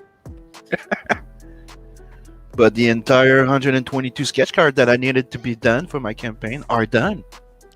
Hell yeah. How you Well been done. doing, bro? Been good, man. I had a weird night last night. Ended up went out to dinner with the family. Got home from dinner. It was like 10 something. Hung out for like 15 minutes. Mm-hmm. And then just climbed into bed and just passed out. Yeah, I've been having those the last like 2 days. It's one of those like I feel a bit low energy. You don't feel like working much, but spending time with the family, like it's like sometimes you do need to take a break and rest. Well, I woke up at 2:30 in the morning, and I was like, "Oh no, you're roboting." You wake up with the eyes wide open. You're like, "Oh damn, I'm screwed. It's 2 a.m. Can't sleep." Yep. So I ended up going downstairs, ate a little bit of sauerkraut because my stomach was a little upset because I had fajitas. Mm-hmm. Going right to bed after eating fajitas is never a good idea. No, but that's what happens though, especially when you pig out on Mexican food. It's like food in those coma. Bye-bye. Yeah.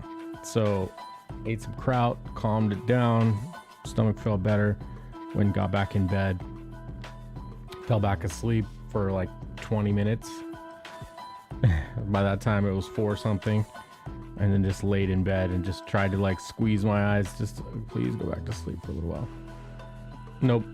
Laid in bed until like 5:30. Got out of bed and came down and played some Warcraft. Got ready for the stream. Moved my camera from the right side to the left side, so that way, the tablet camera. So whenever I go down here, you can see my hand instead of covering it, instead of being like this. You could see like the pen in my hand and see me work. So.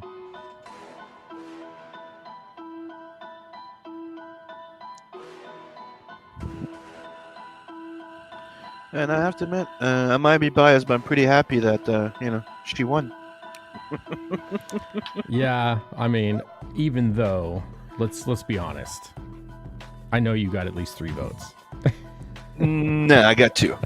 I'm not that bad. Sim, Inkslayer, and Red Label. Red Label, yeah, but I did not use the Red Label one. No, I use mine, and I also use one to vote for Russ. Gonna press X because I do like Russ. So I did vote for him too. But the one that I did, like I don't know if you remember, somebody put the it was Jack Kirby versus Mobius.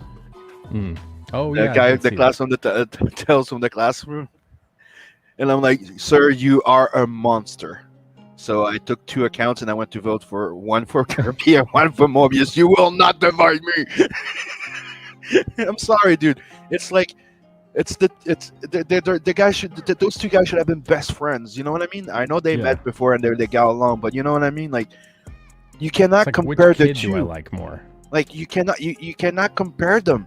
One who had more influence on pop culture than the other one did in a way. But that the other one had more influence on the entire comic book industry. Like Kirby, like changed the thing. Mobius did not just change the comic book world after more, further it out in a way for the adult version.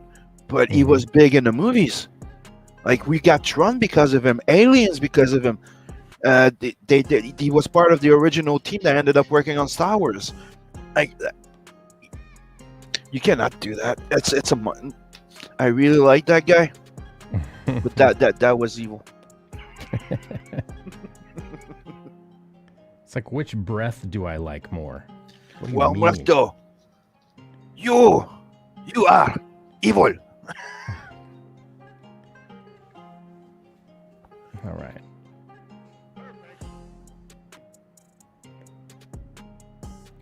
So we're gonna fill this in now.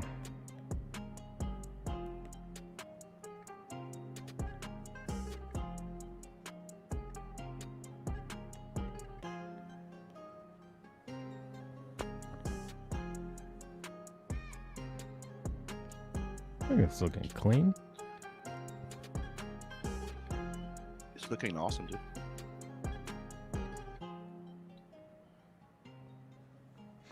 Bristolian Dave was in here earlier. He might still be in here. He said, and here I thought inking was just coloring or just going over the lines. Meanwhile, like I redrew all of those pearls right there. You know, I just followed your indication of the travel of the chain, and then, you know, made them overlap and whatever.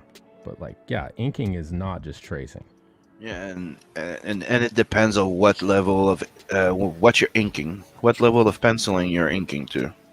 Yeah, how tight are the pencils? If the pencils are really tight, I will go as close as I can to them, with adding my own little line breaks and spin, doubling lines where I think they need. Well, this drawing was, you know, it's not a rough pencil, but it's still a sketch, you could say. Yeah. I mean, you got like, obviously these lines are really really thick. It's all, the structure's all there, but you know, that's the final would not, you would not have lines that thick for. If I was gonna clean and like do proper like tight pencil clean, hell no, they would not. Yeah. But you know, one of the main things that you need to practice and get a handle on when you do comics, it's speed. You have to be able to, you know, produce good quality art at speed.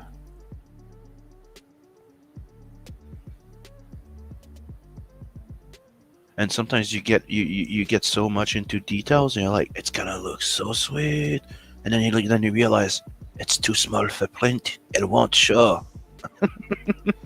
Wait, are you saying you realize that? Because I doubting on that one. No, I watched a video on YouTube about it. Guy made sense. Good. At least you got good sources for data. Yeah, I'm following the ways of InkSpot. Anybody that tells me anything, I won't acknowledge it, and I'll give credit to YouTube because, you know, why give credit to other people, right? Right.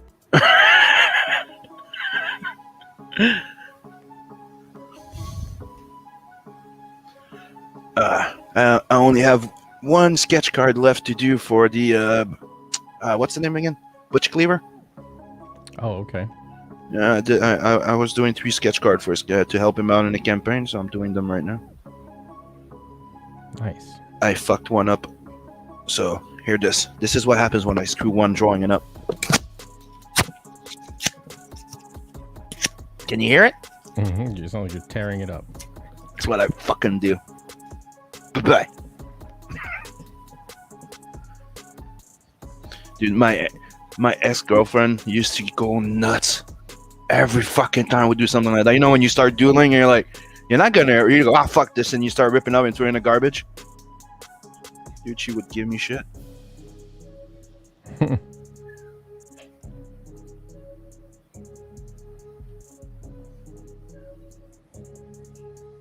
Like, that's worth money. No, it's not. It's fucking disgusting. You could sell it. I don't want to. I don't have nobody that have that out there. No.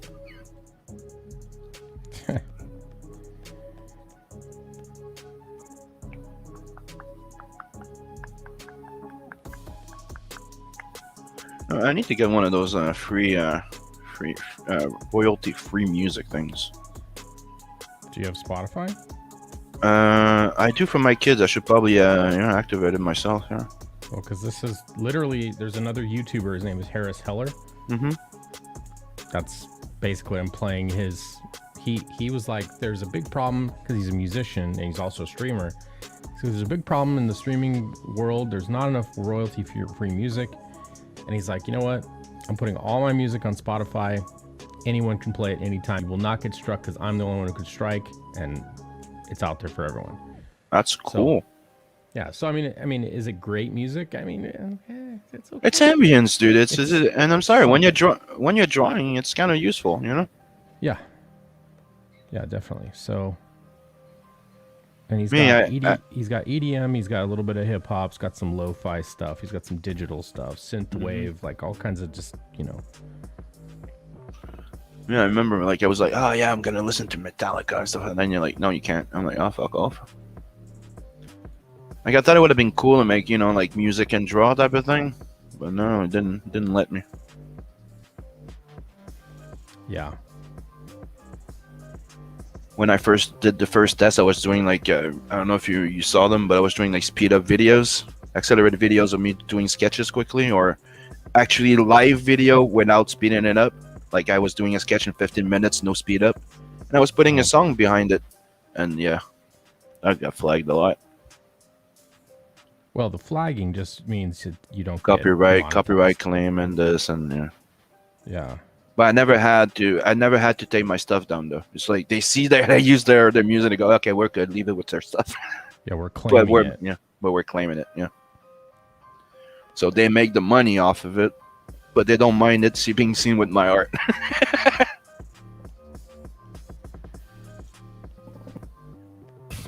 Oh, and by the way, we got refused at Comixology for a second time. What? Yeah, the same stupid reason. Like the first time, remember I showed you the paper? It said that you just need to make some edits on that PDF, right? Uh-huh. Well, they were all done. Steve Dye did it exactly according to what they were saying, Uh-huh. and they still send me the same exact reply. We are really excited about this. We anxiously or something like that. You know, when they say we really appreciate that project, we really we accept it, but it's not proper. It's pixelated in some places, or it's this and it's that, and I'm like, please resubmit. And I'm like, dude, you've done this twice to me already, and it takes over a month for you to answer. So what I did is I went on Amazon and I just put it for Amazon only.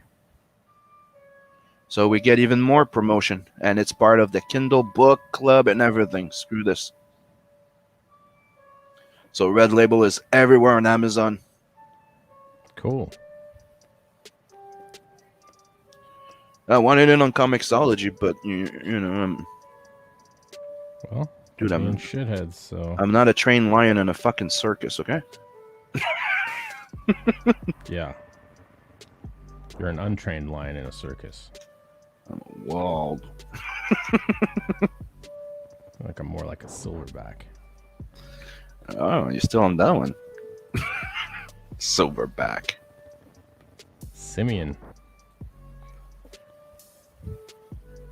Simeon's an ape. I'm a Cimmerian. I remember the first time I opened my Discord and people saw that the thing was a Cimmerian. Cimmerian. Yep.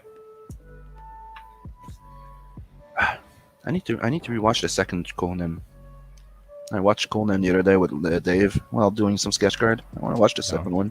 It's not the best. It's not as good, but it's decent. I like it. The Momoa one was. When he played Conan, yeah. yeah. The bad guys are bad. Like the movie's not that bad, but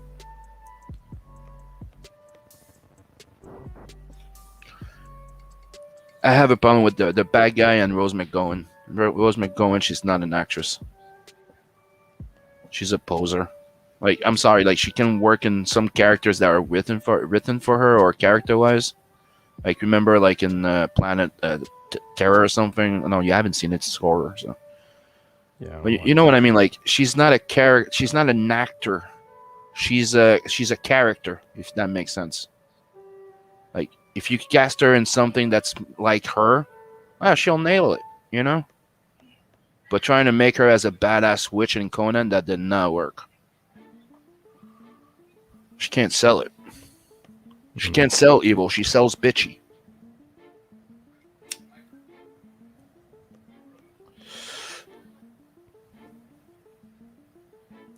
I think one of her best lines was, "Here's my useless talent number 65." If you don't know what that is, it wasn't Planet Terror. It was a running gag. Because she was a stripper or something, trying to do her life and stuff like that. And then she would do something. Oh, you're good. I go, yeah, call it my useless talent number 67. Mm.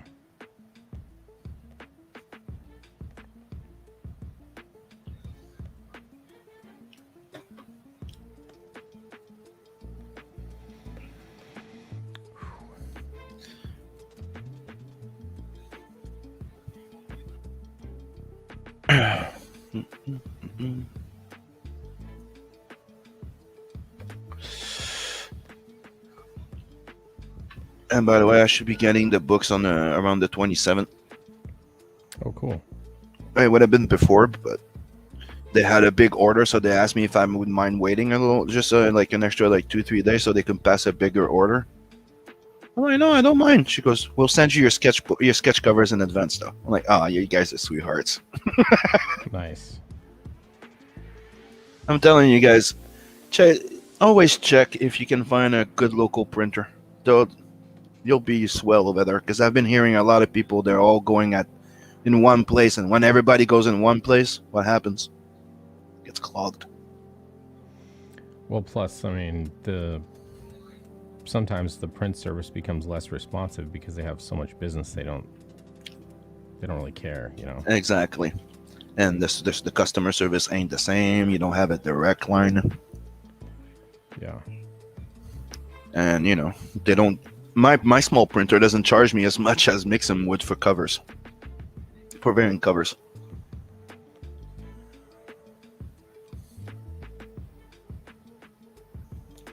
And it's way cheaper to get some proofs. Dude, could you imagine if I had to order my proofs, like my 2-3 proofs every time from Mixam? Yikes. Yeah.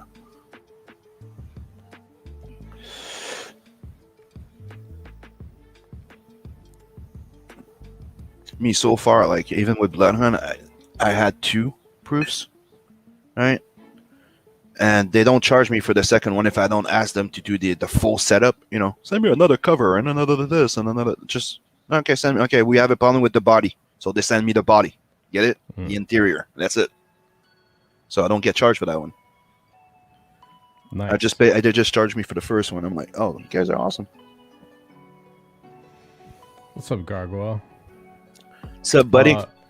I don't respond to you until you properly enter the chat with your proper emote, so I'm gonna wait. I don't consider you here yet. Yeah, it's probably a fake account. Yeah, it's probably an alt of someone else pretending to be El Gargoyle, because he never enters without the squash. Let's see it. Let's see if it shows up.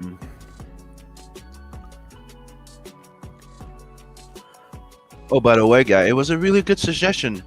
And by the way, fuck you again for putting that in my mind and made me, you know that was going to happen. But thank you for suggestion that I redraw that cover of the Mona. It looks awesome. Yeah, man. I'm just telling you, dude. Like, sometimes you need to. Like, you should probably just redraw it. All right. No. You've gone and done it. That's right. That's right.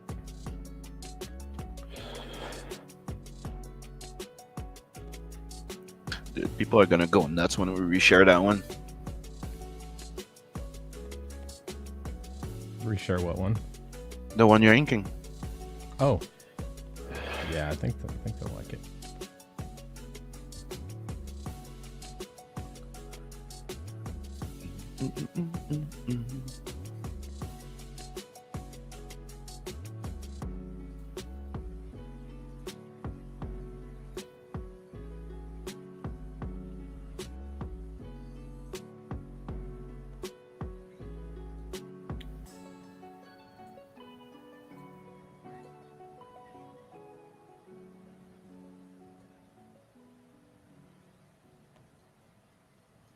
And to be quite honest, I was sure that the Frago one would have won.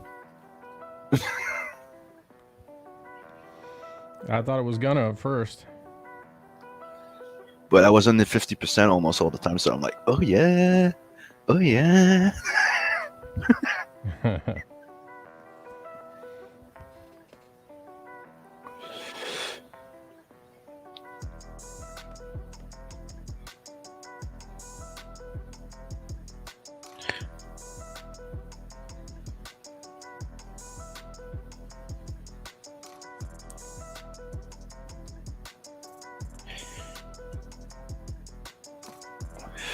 So you're using Procreate on your little pad there, right? Yeah.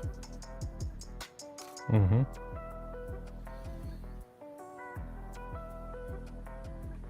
Definitely gonna be getting one of those.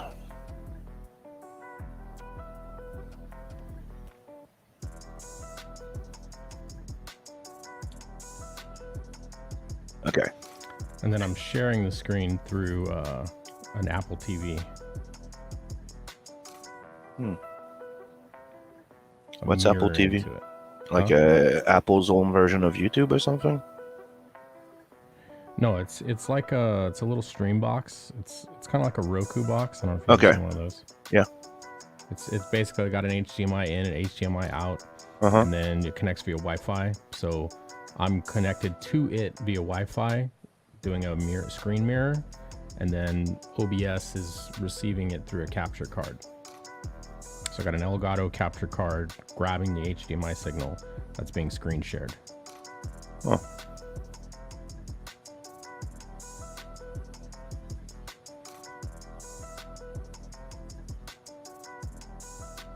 That pen looks small though. Is it regular pen size? Yeah. Like a style, like a ball pen type of size. Yeah. Okay. The length of my hand.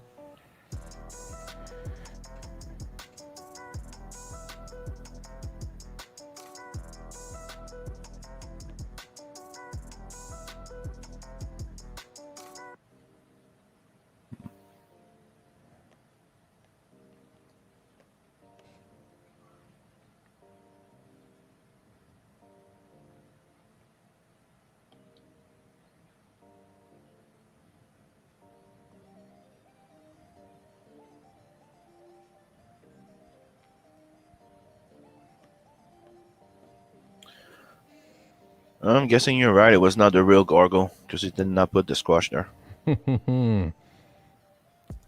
Telling you, real gargoyle would have said what, and he would have Put that squash. Yeah. would have showed up within 10 seconds. Like, huh? You calling me out? There it is. Boom. In your face. There's your squash. Clearly a imposter. Will the real El Gargoyle please stand up? Please stand up.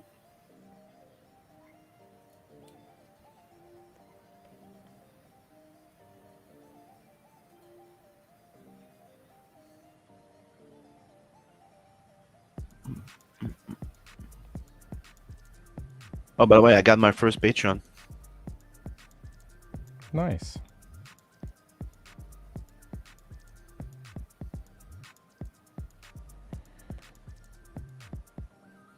Happens that it's Soul. Yeah.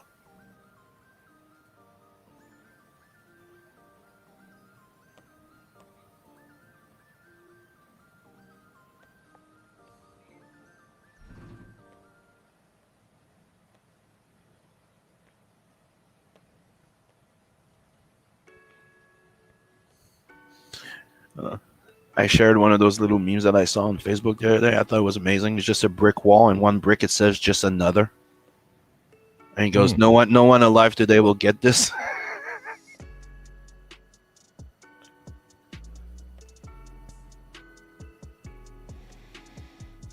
That's right. I'm like, that song is so relevant though today.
Time for me to get to work a bit soon.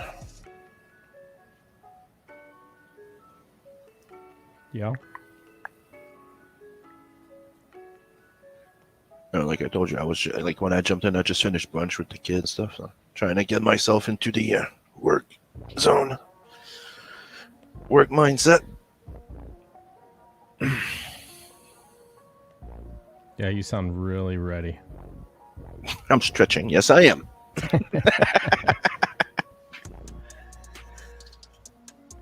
The only thing that would have sounded more ready if you belted out a big old fucking wide open mouth yawn.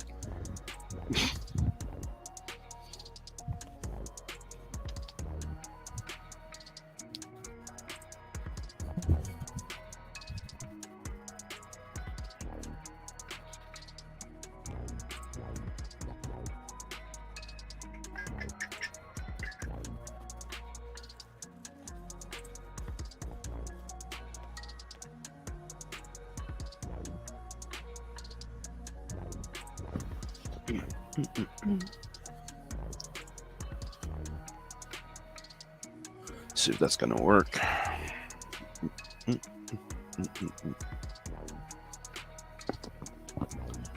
Well, hello. Face doxed. For like the 500th time in 4 years. I think it's always funny how people are like, "Oh, we finally see some face." Like, yeah. Welcome to the club. It shows that you guys are new. Right. Because everybody knows what I look like. Oh, that's not what I wanted to show you. Where is it? There it is. This came in.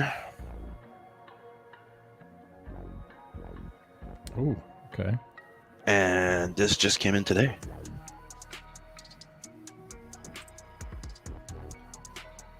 Damn, stacking them up. Preston told me that it's one of his favorite comics. I remember reading the Grendel Batman and One Grendel a long time ago. Mm-hmm. And I started checking if they were still available. They were pretty expensive when I checked. But last week I found them for like $30 a pop. Which is pretty much like less than the cover price, so not stupid. So I ordered both of them. But I have to admit, the one that got me my curiosity, piqued my curiosity the most was that one. And I'm sure, look at that guy, the samurai one. Look at this, he's fucking awesome. Yeah, he's pretty badass. I like his uniform.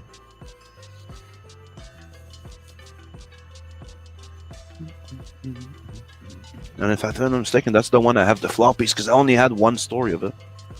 Where did I put them? People that don't know, like I have books everywhere in my office. And okay, you know what? Check this out. Books, toys, books, mangas. That pile there is just CG.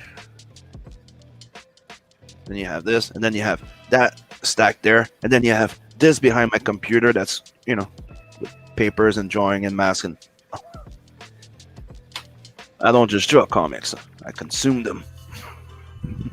And he means he eats them, chat, for meals. Because he's in Canada. Why did you have to tell that? I'm like a cone. Are low. You know what I mean? I'm like those cone heads. I just don't eat toilet paper. I eat comic book paper.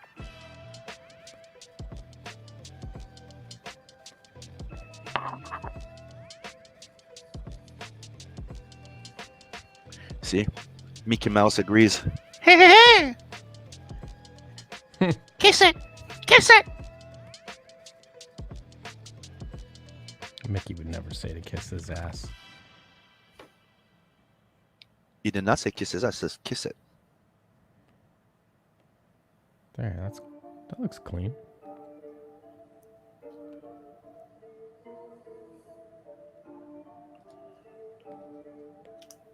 I also got this. I don't know if I showed you that one.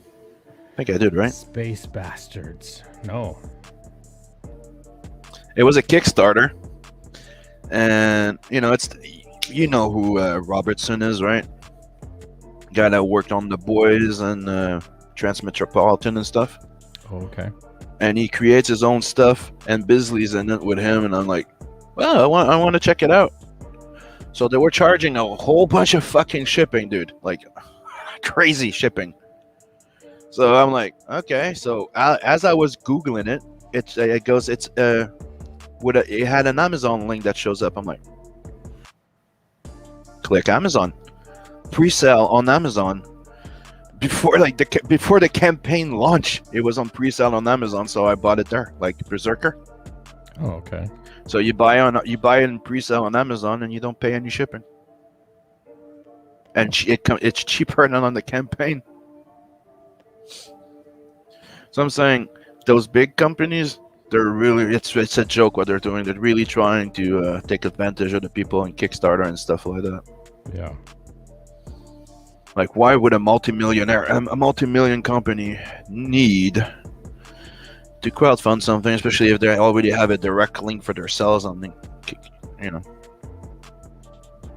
Because people aren't really buying.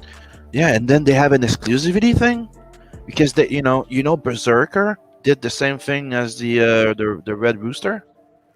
Hey, come back the book. The big book will release all the floppies in store on Amazon before you even get your goddamn book. It's messed up. Mm-hmm. At least those guys from Space Bastard, they did not do that. They fulfilled their book, the hardcovers. They put the hardcover, the leftover of the campaign available on their website, and then they released it on Amazon as straight paperbacks. Which to me, that's better. You have something different, and the backers get it first. They're invested in it. They should have it first. 100%.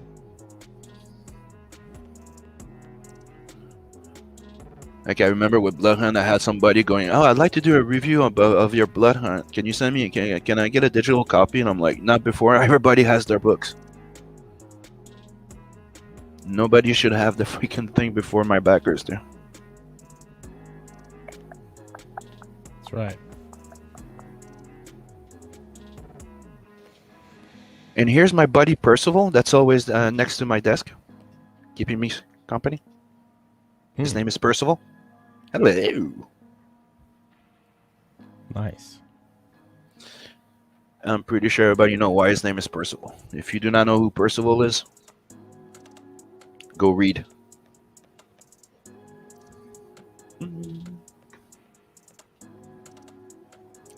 You know who that is, right? He's the protection robot in Ice Pirates. That was the name. Well, that's what his name was. It was Percy. Mm-hmm.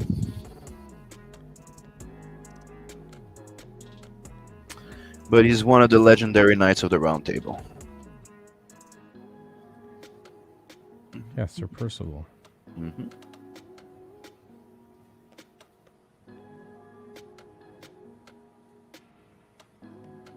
I don't know. The idea came with a joke that everybody that they always usually would have like a skull, they would say it's Merlin's skull. Me, I'm like, it's Percival. That makes sense. The first design, the first version of Demona, back in the days, like you saw her and she had a skull in a ball, like a snowball type of thing. Mm-hmm. But a skull in it, and it was Merlin's skull.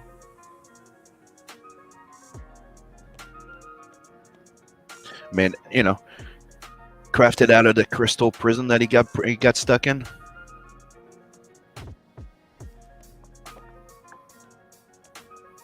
And talking about King Arthur and stuff, dude, did you see that Liam Sharp is going to be starting a Kickstarter of his creator own called Stone Edged, and it's his retelling of the Arthurian legends. No, didn't see that. Mm-hmm. cool.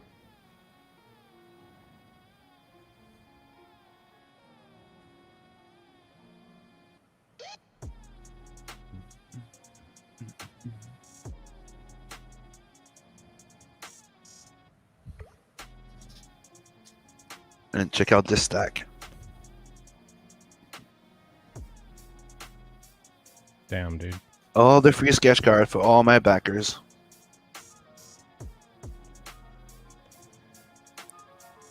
Mostly they're all nat, but once in a while, you get a Lowani. Mhm. Or you get a Rose. Or a Bob. But they're most of them are all nat. I just thought it would be funny to slip in some of the other ones once in a while. And it's also a change of pace when you're drawing 200 and something drawings. Yeah. And some people will get like those pencil ones. Like this one. Mm.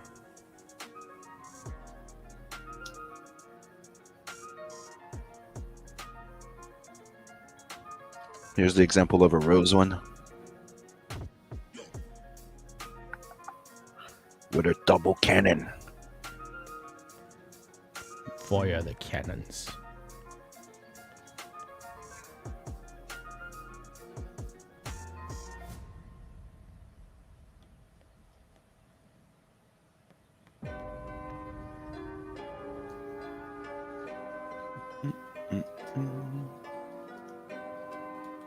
When you go on his playlist for the music there, does he have different type of music? Or it's just one playlist? Yeah, here, I'll show you. So, basically, all you do is you go and you search stream beats, and then, you know, I create a bunch of playlists here. This is the stream beats hip hop version. Huh. So, Cool. I'm definitely gonna have to check into that.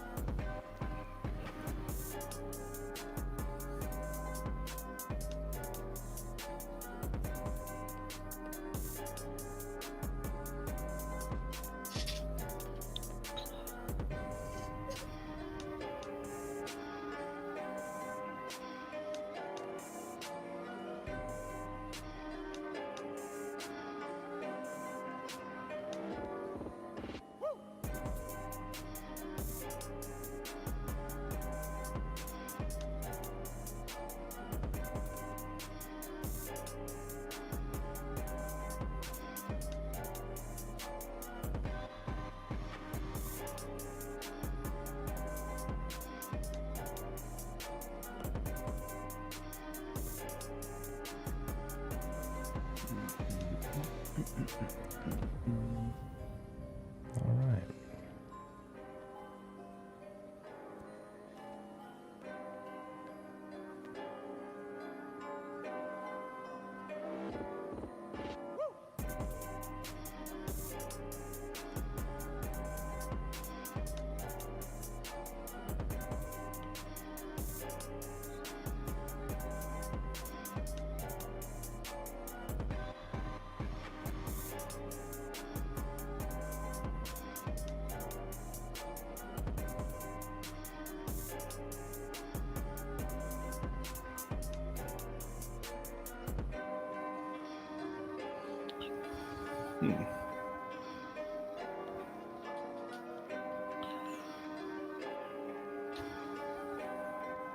You know, I'm not a huge fan of Kickstarter, but I have been thinking lately of maybe doing like, you know, a blood hunt campaign there to see how it goes.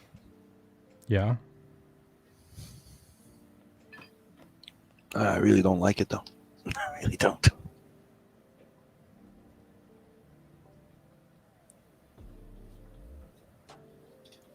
Dude, I was not even a creator on it yet back then, and I was just backing people, you know, projects that I would be interested in. Mm-hmm.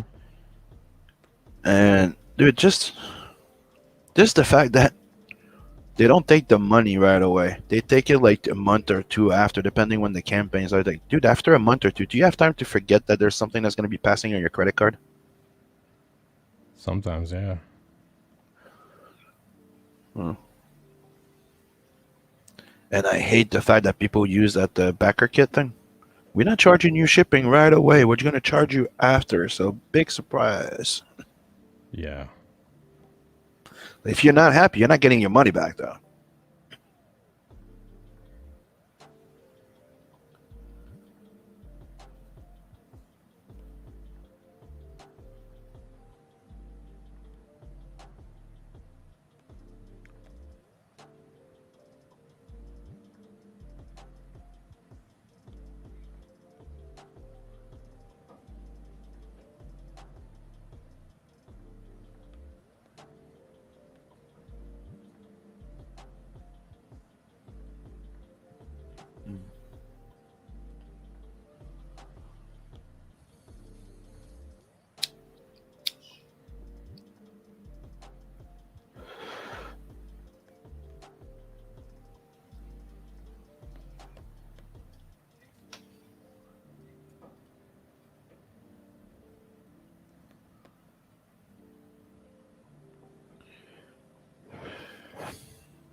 $169. Oh, I'm talking to myself because I'm going through my files to open my work stuff. Thinking out loud. I just thought you were talking to yourself because you're crazy and you usually talk to yourself. I don't usually talk to myself. And you know, you're only crazy when you start answering yourself. I answer myself all the time. Now, who's crazy?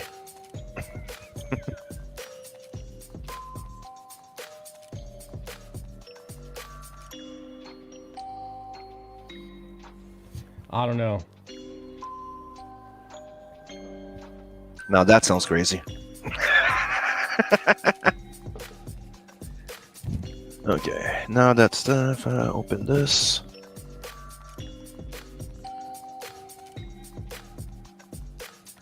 Apply virtual cam on.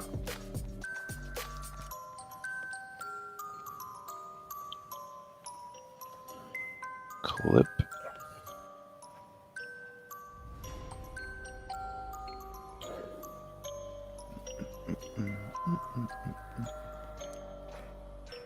Does that work? Yep.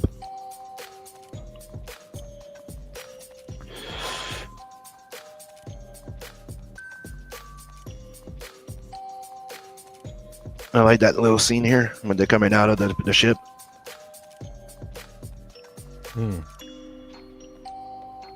The forced perspective kind of works. Took me a while though, but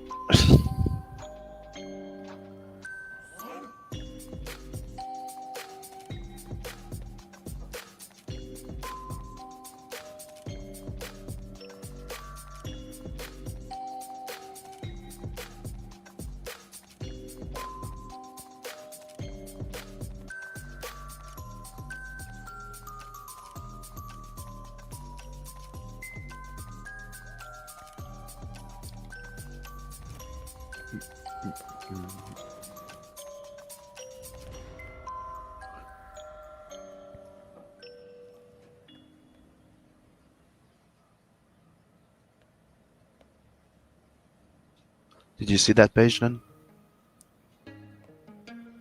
No.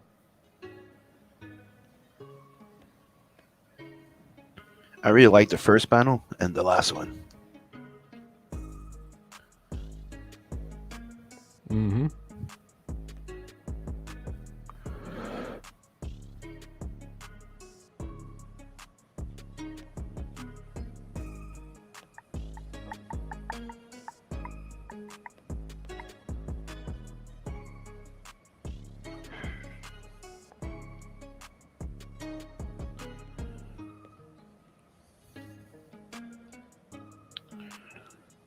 So far, I'll be close to having like 25 to 30 page done on that 80 page Tales on an Adverse 2. Trying to get some page ahead before I launch. Nice.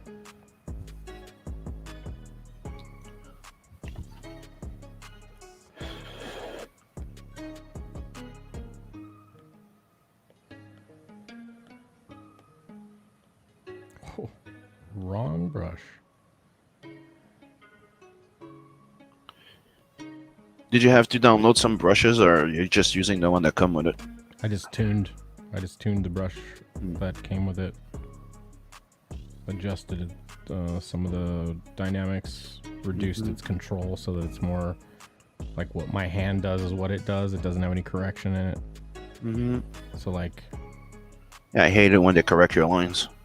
well, like this right here, Streamline. Right, so with Streamline, it like see how the line bends? It pulls. Yeah, I hate it. So like if you go back and forth, how it doesn't go as far as you go. Uh-huh. I have Streamline at 0, so that it's exactly what I do. And I do the same thing with a stabilizer on Photoshop and Clip. I reduce it almost to 0.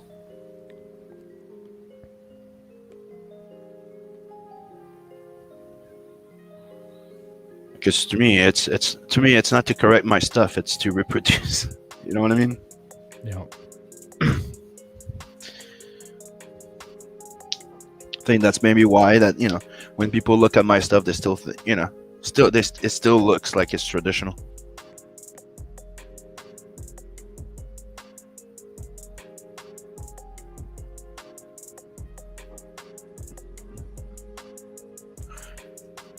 Okay, I have one question now. Mm-hmm. Is it the delay from the video, or it does it when you draw that the line seems to continue when you stop? Continue when I stop. Yeah, like let's say what I mean is, from what I see when I'm looking at your screen, right? You're doing okay. that. You're doing that line, and the line completes when you're done. So I'm like wondering this. if it's a delay or if it's doing it to you. So like this, watch. Yeah. Okay. So it's a delay. What is up here behind me is connected to an Elgato capture card. There you go. This USB camera, it's instant. So what you're seeing right now, like my hand, is real time. Yep. But whenever I draw a line, it shows up on the capture card a second later because of input lag. Cool. Because I was wondering if it was when when you work on Photoshop sometimes and you're doing line work in high res, it has a lag. Yeah, no, it's instantaneous. Sweet. Even more reason for me to buy it. So, my next my second chance campaign will be financing that.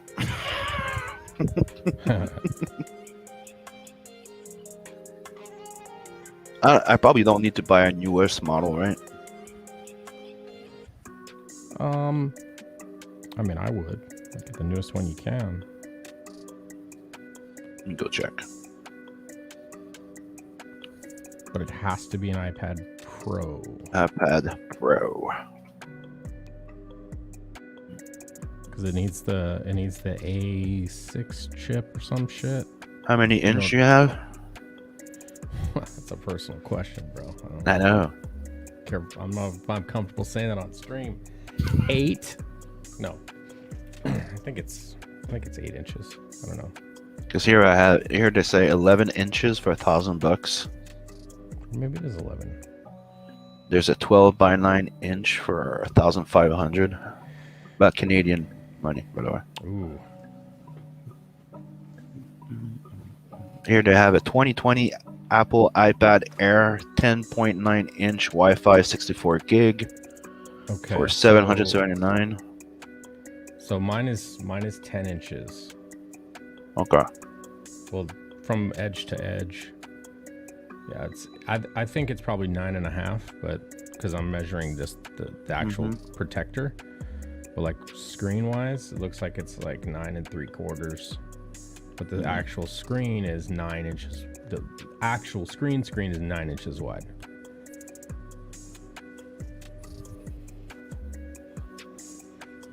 And I like it. I don't like more screen real estate. I don't like a big screen real estate. Like when I switched from the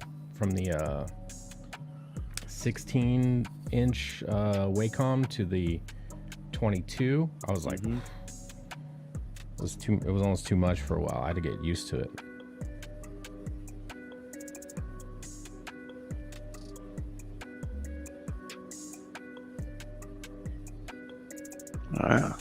I could get one for like $600, $700.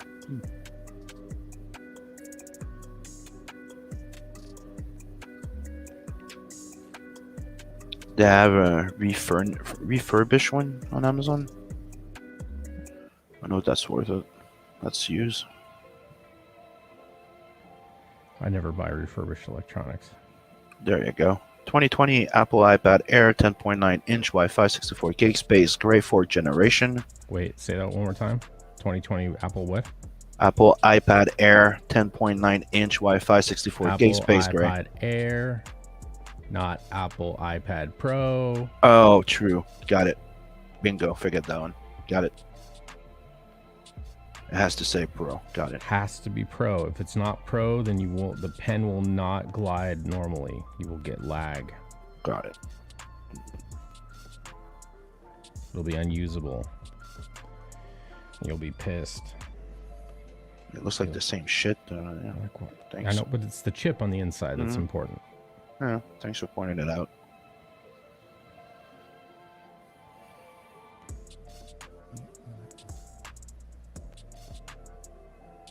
Here they have a 2021 iPad Pro, 128 gig space, gray, $1,000.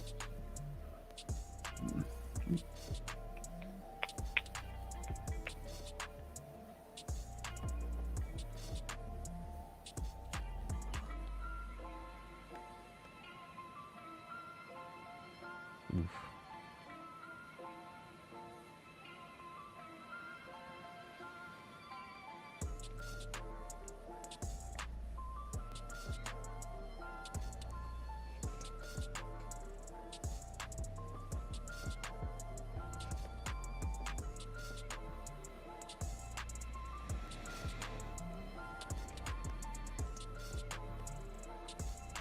Okay, I'm not.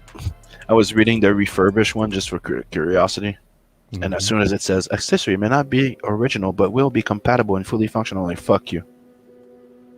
Means I'm not gonna get the right stylus or something. I'm not taking a chance. Well, the pen is sold separately, so Oh, you have to buy it separately? yeah, they don't come together.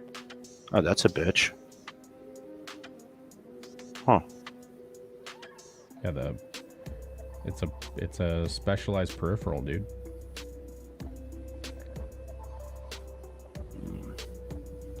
Yeah, fancy talk. Fancy talk just to say, we want my money.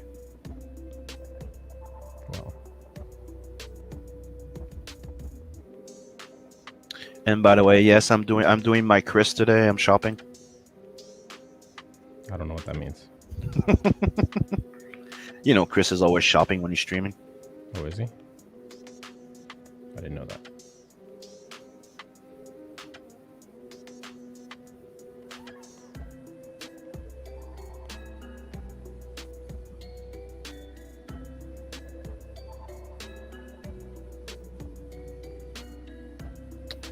Ouch.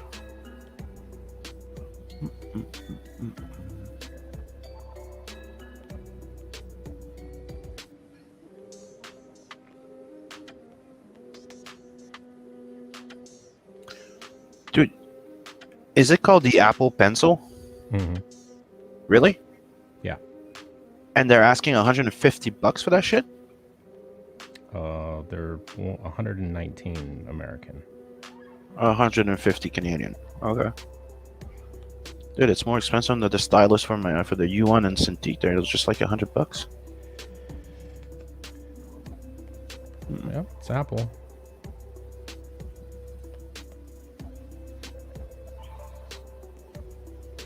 And just out of question, like that, is there another type of tablet that's as good as that one? Another type of tablet? No, that you can draw in ink like that? Or Apple's the only one that have it? I mean, I know Microsoft has the Surface Pro, which is like Odie drew all of Xenotype on a Surface Pro. But I don't know. I just get what works, dude. I don't fucking play all these games and shit. That's just me. No, but you know, you do have more money than we do.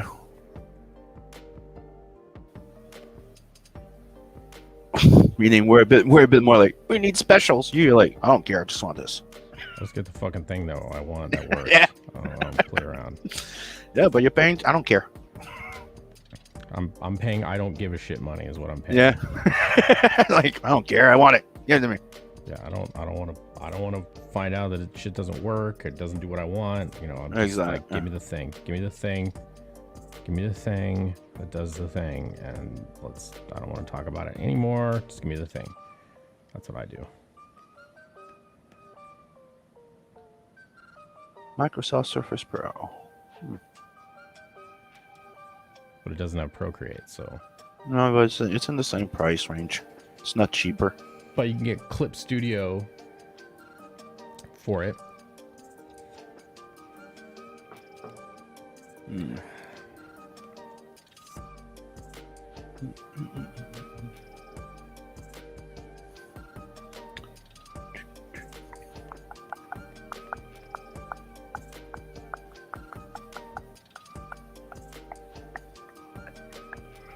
It's about in the same price range, anyways. And everybody tells me the iPad Pro is better, so I'll probably go with that one. Good man. Real smart thinking.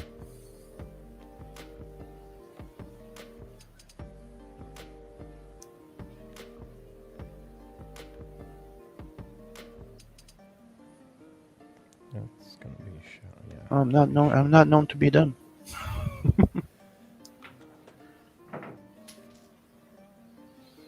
How much are they trying to sell the refurbished one, just for curiosity? Ow!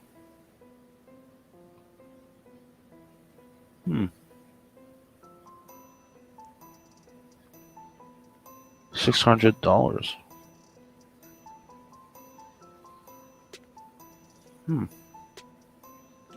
That's a 2017 model, though. So probably want to stick with a 2021. Last longer. Yeah.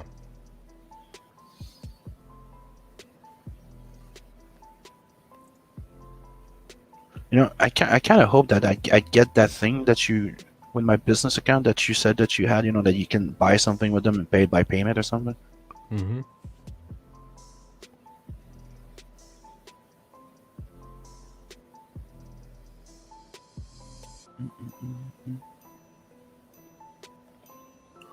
But I do recommend everybody that's doing indie comics or have a small business, open yourself a small business account with Prime.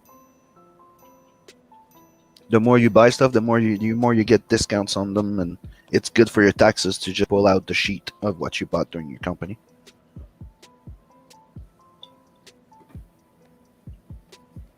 Yep. And I recommend the same thing when you do shipping, because a lot of people don't do it, and I'll repeat it again. Open yourself a business account with UPS or Purelator or some of those, you know, not the federal post office. Because when you do bulk shipment, or you have a box to send somewhere that's not a PO box, you can save up to between 30 to 60% off shipping, because they offer that for small businesses. And the more you ship, the more frequent you do, the bigger the discount they'll offer you. So check that out. That's one of the tricks I've been giving everybody for shipping. Valuable information. Like you can easily go from shipping 4 boxes that will cost you $1,200 to only costing you $600. He didn't even hear me, but I said valuable information. Yeah, I did. But you didn't put enough emphasis on the P for me to care. Rip.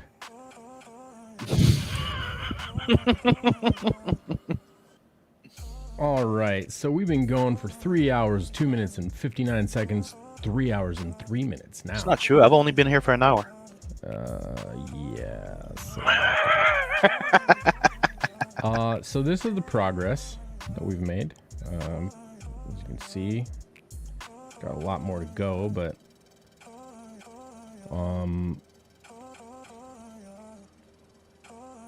so the original lines look like that, and the ink lines are looking like that. So we cleaned up like the hand and the milk container, the little dog bowl, cat bowl, There you go. So that's where we got. I think it looks good. I'm happy. Yeah, that's great, dude. So I'm going to call it here for the stream for this edition of Black and Brew Coffee Edition. Tune in Wednesday night for Beer Edition. Don't know what I'm going to be drinking. We had a kilt lifter on Wednesday last week. I think we're going to probably have a Guinness. We'll go with that. Or maybe Belhaven, another Scottish ale. So, anyway, I appreciate everybody for How about tuning in. Ricker's Red? What's that? How about Ricker's Red? That's a good one. If I can find it, I'll look. You never tried it? Check it out. All right, everybody. Thank you for tuning in. I hope you have a great day, the rest of your day, and we will see you out on the Twitter sphere and later. Bye. Ink Slayer. That's right. Because we be slaying.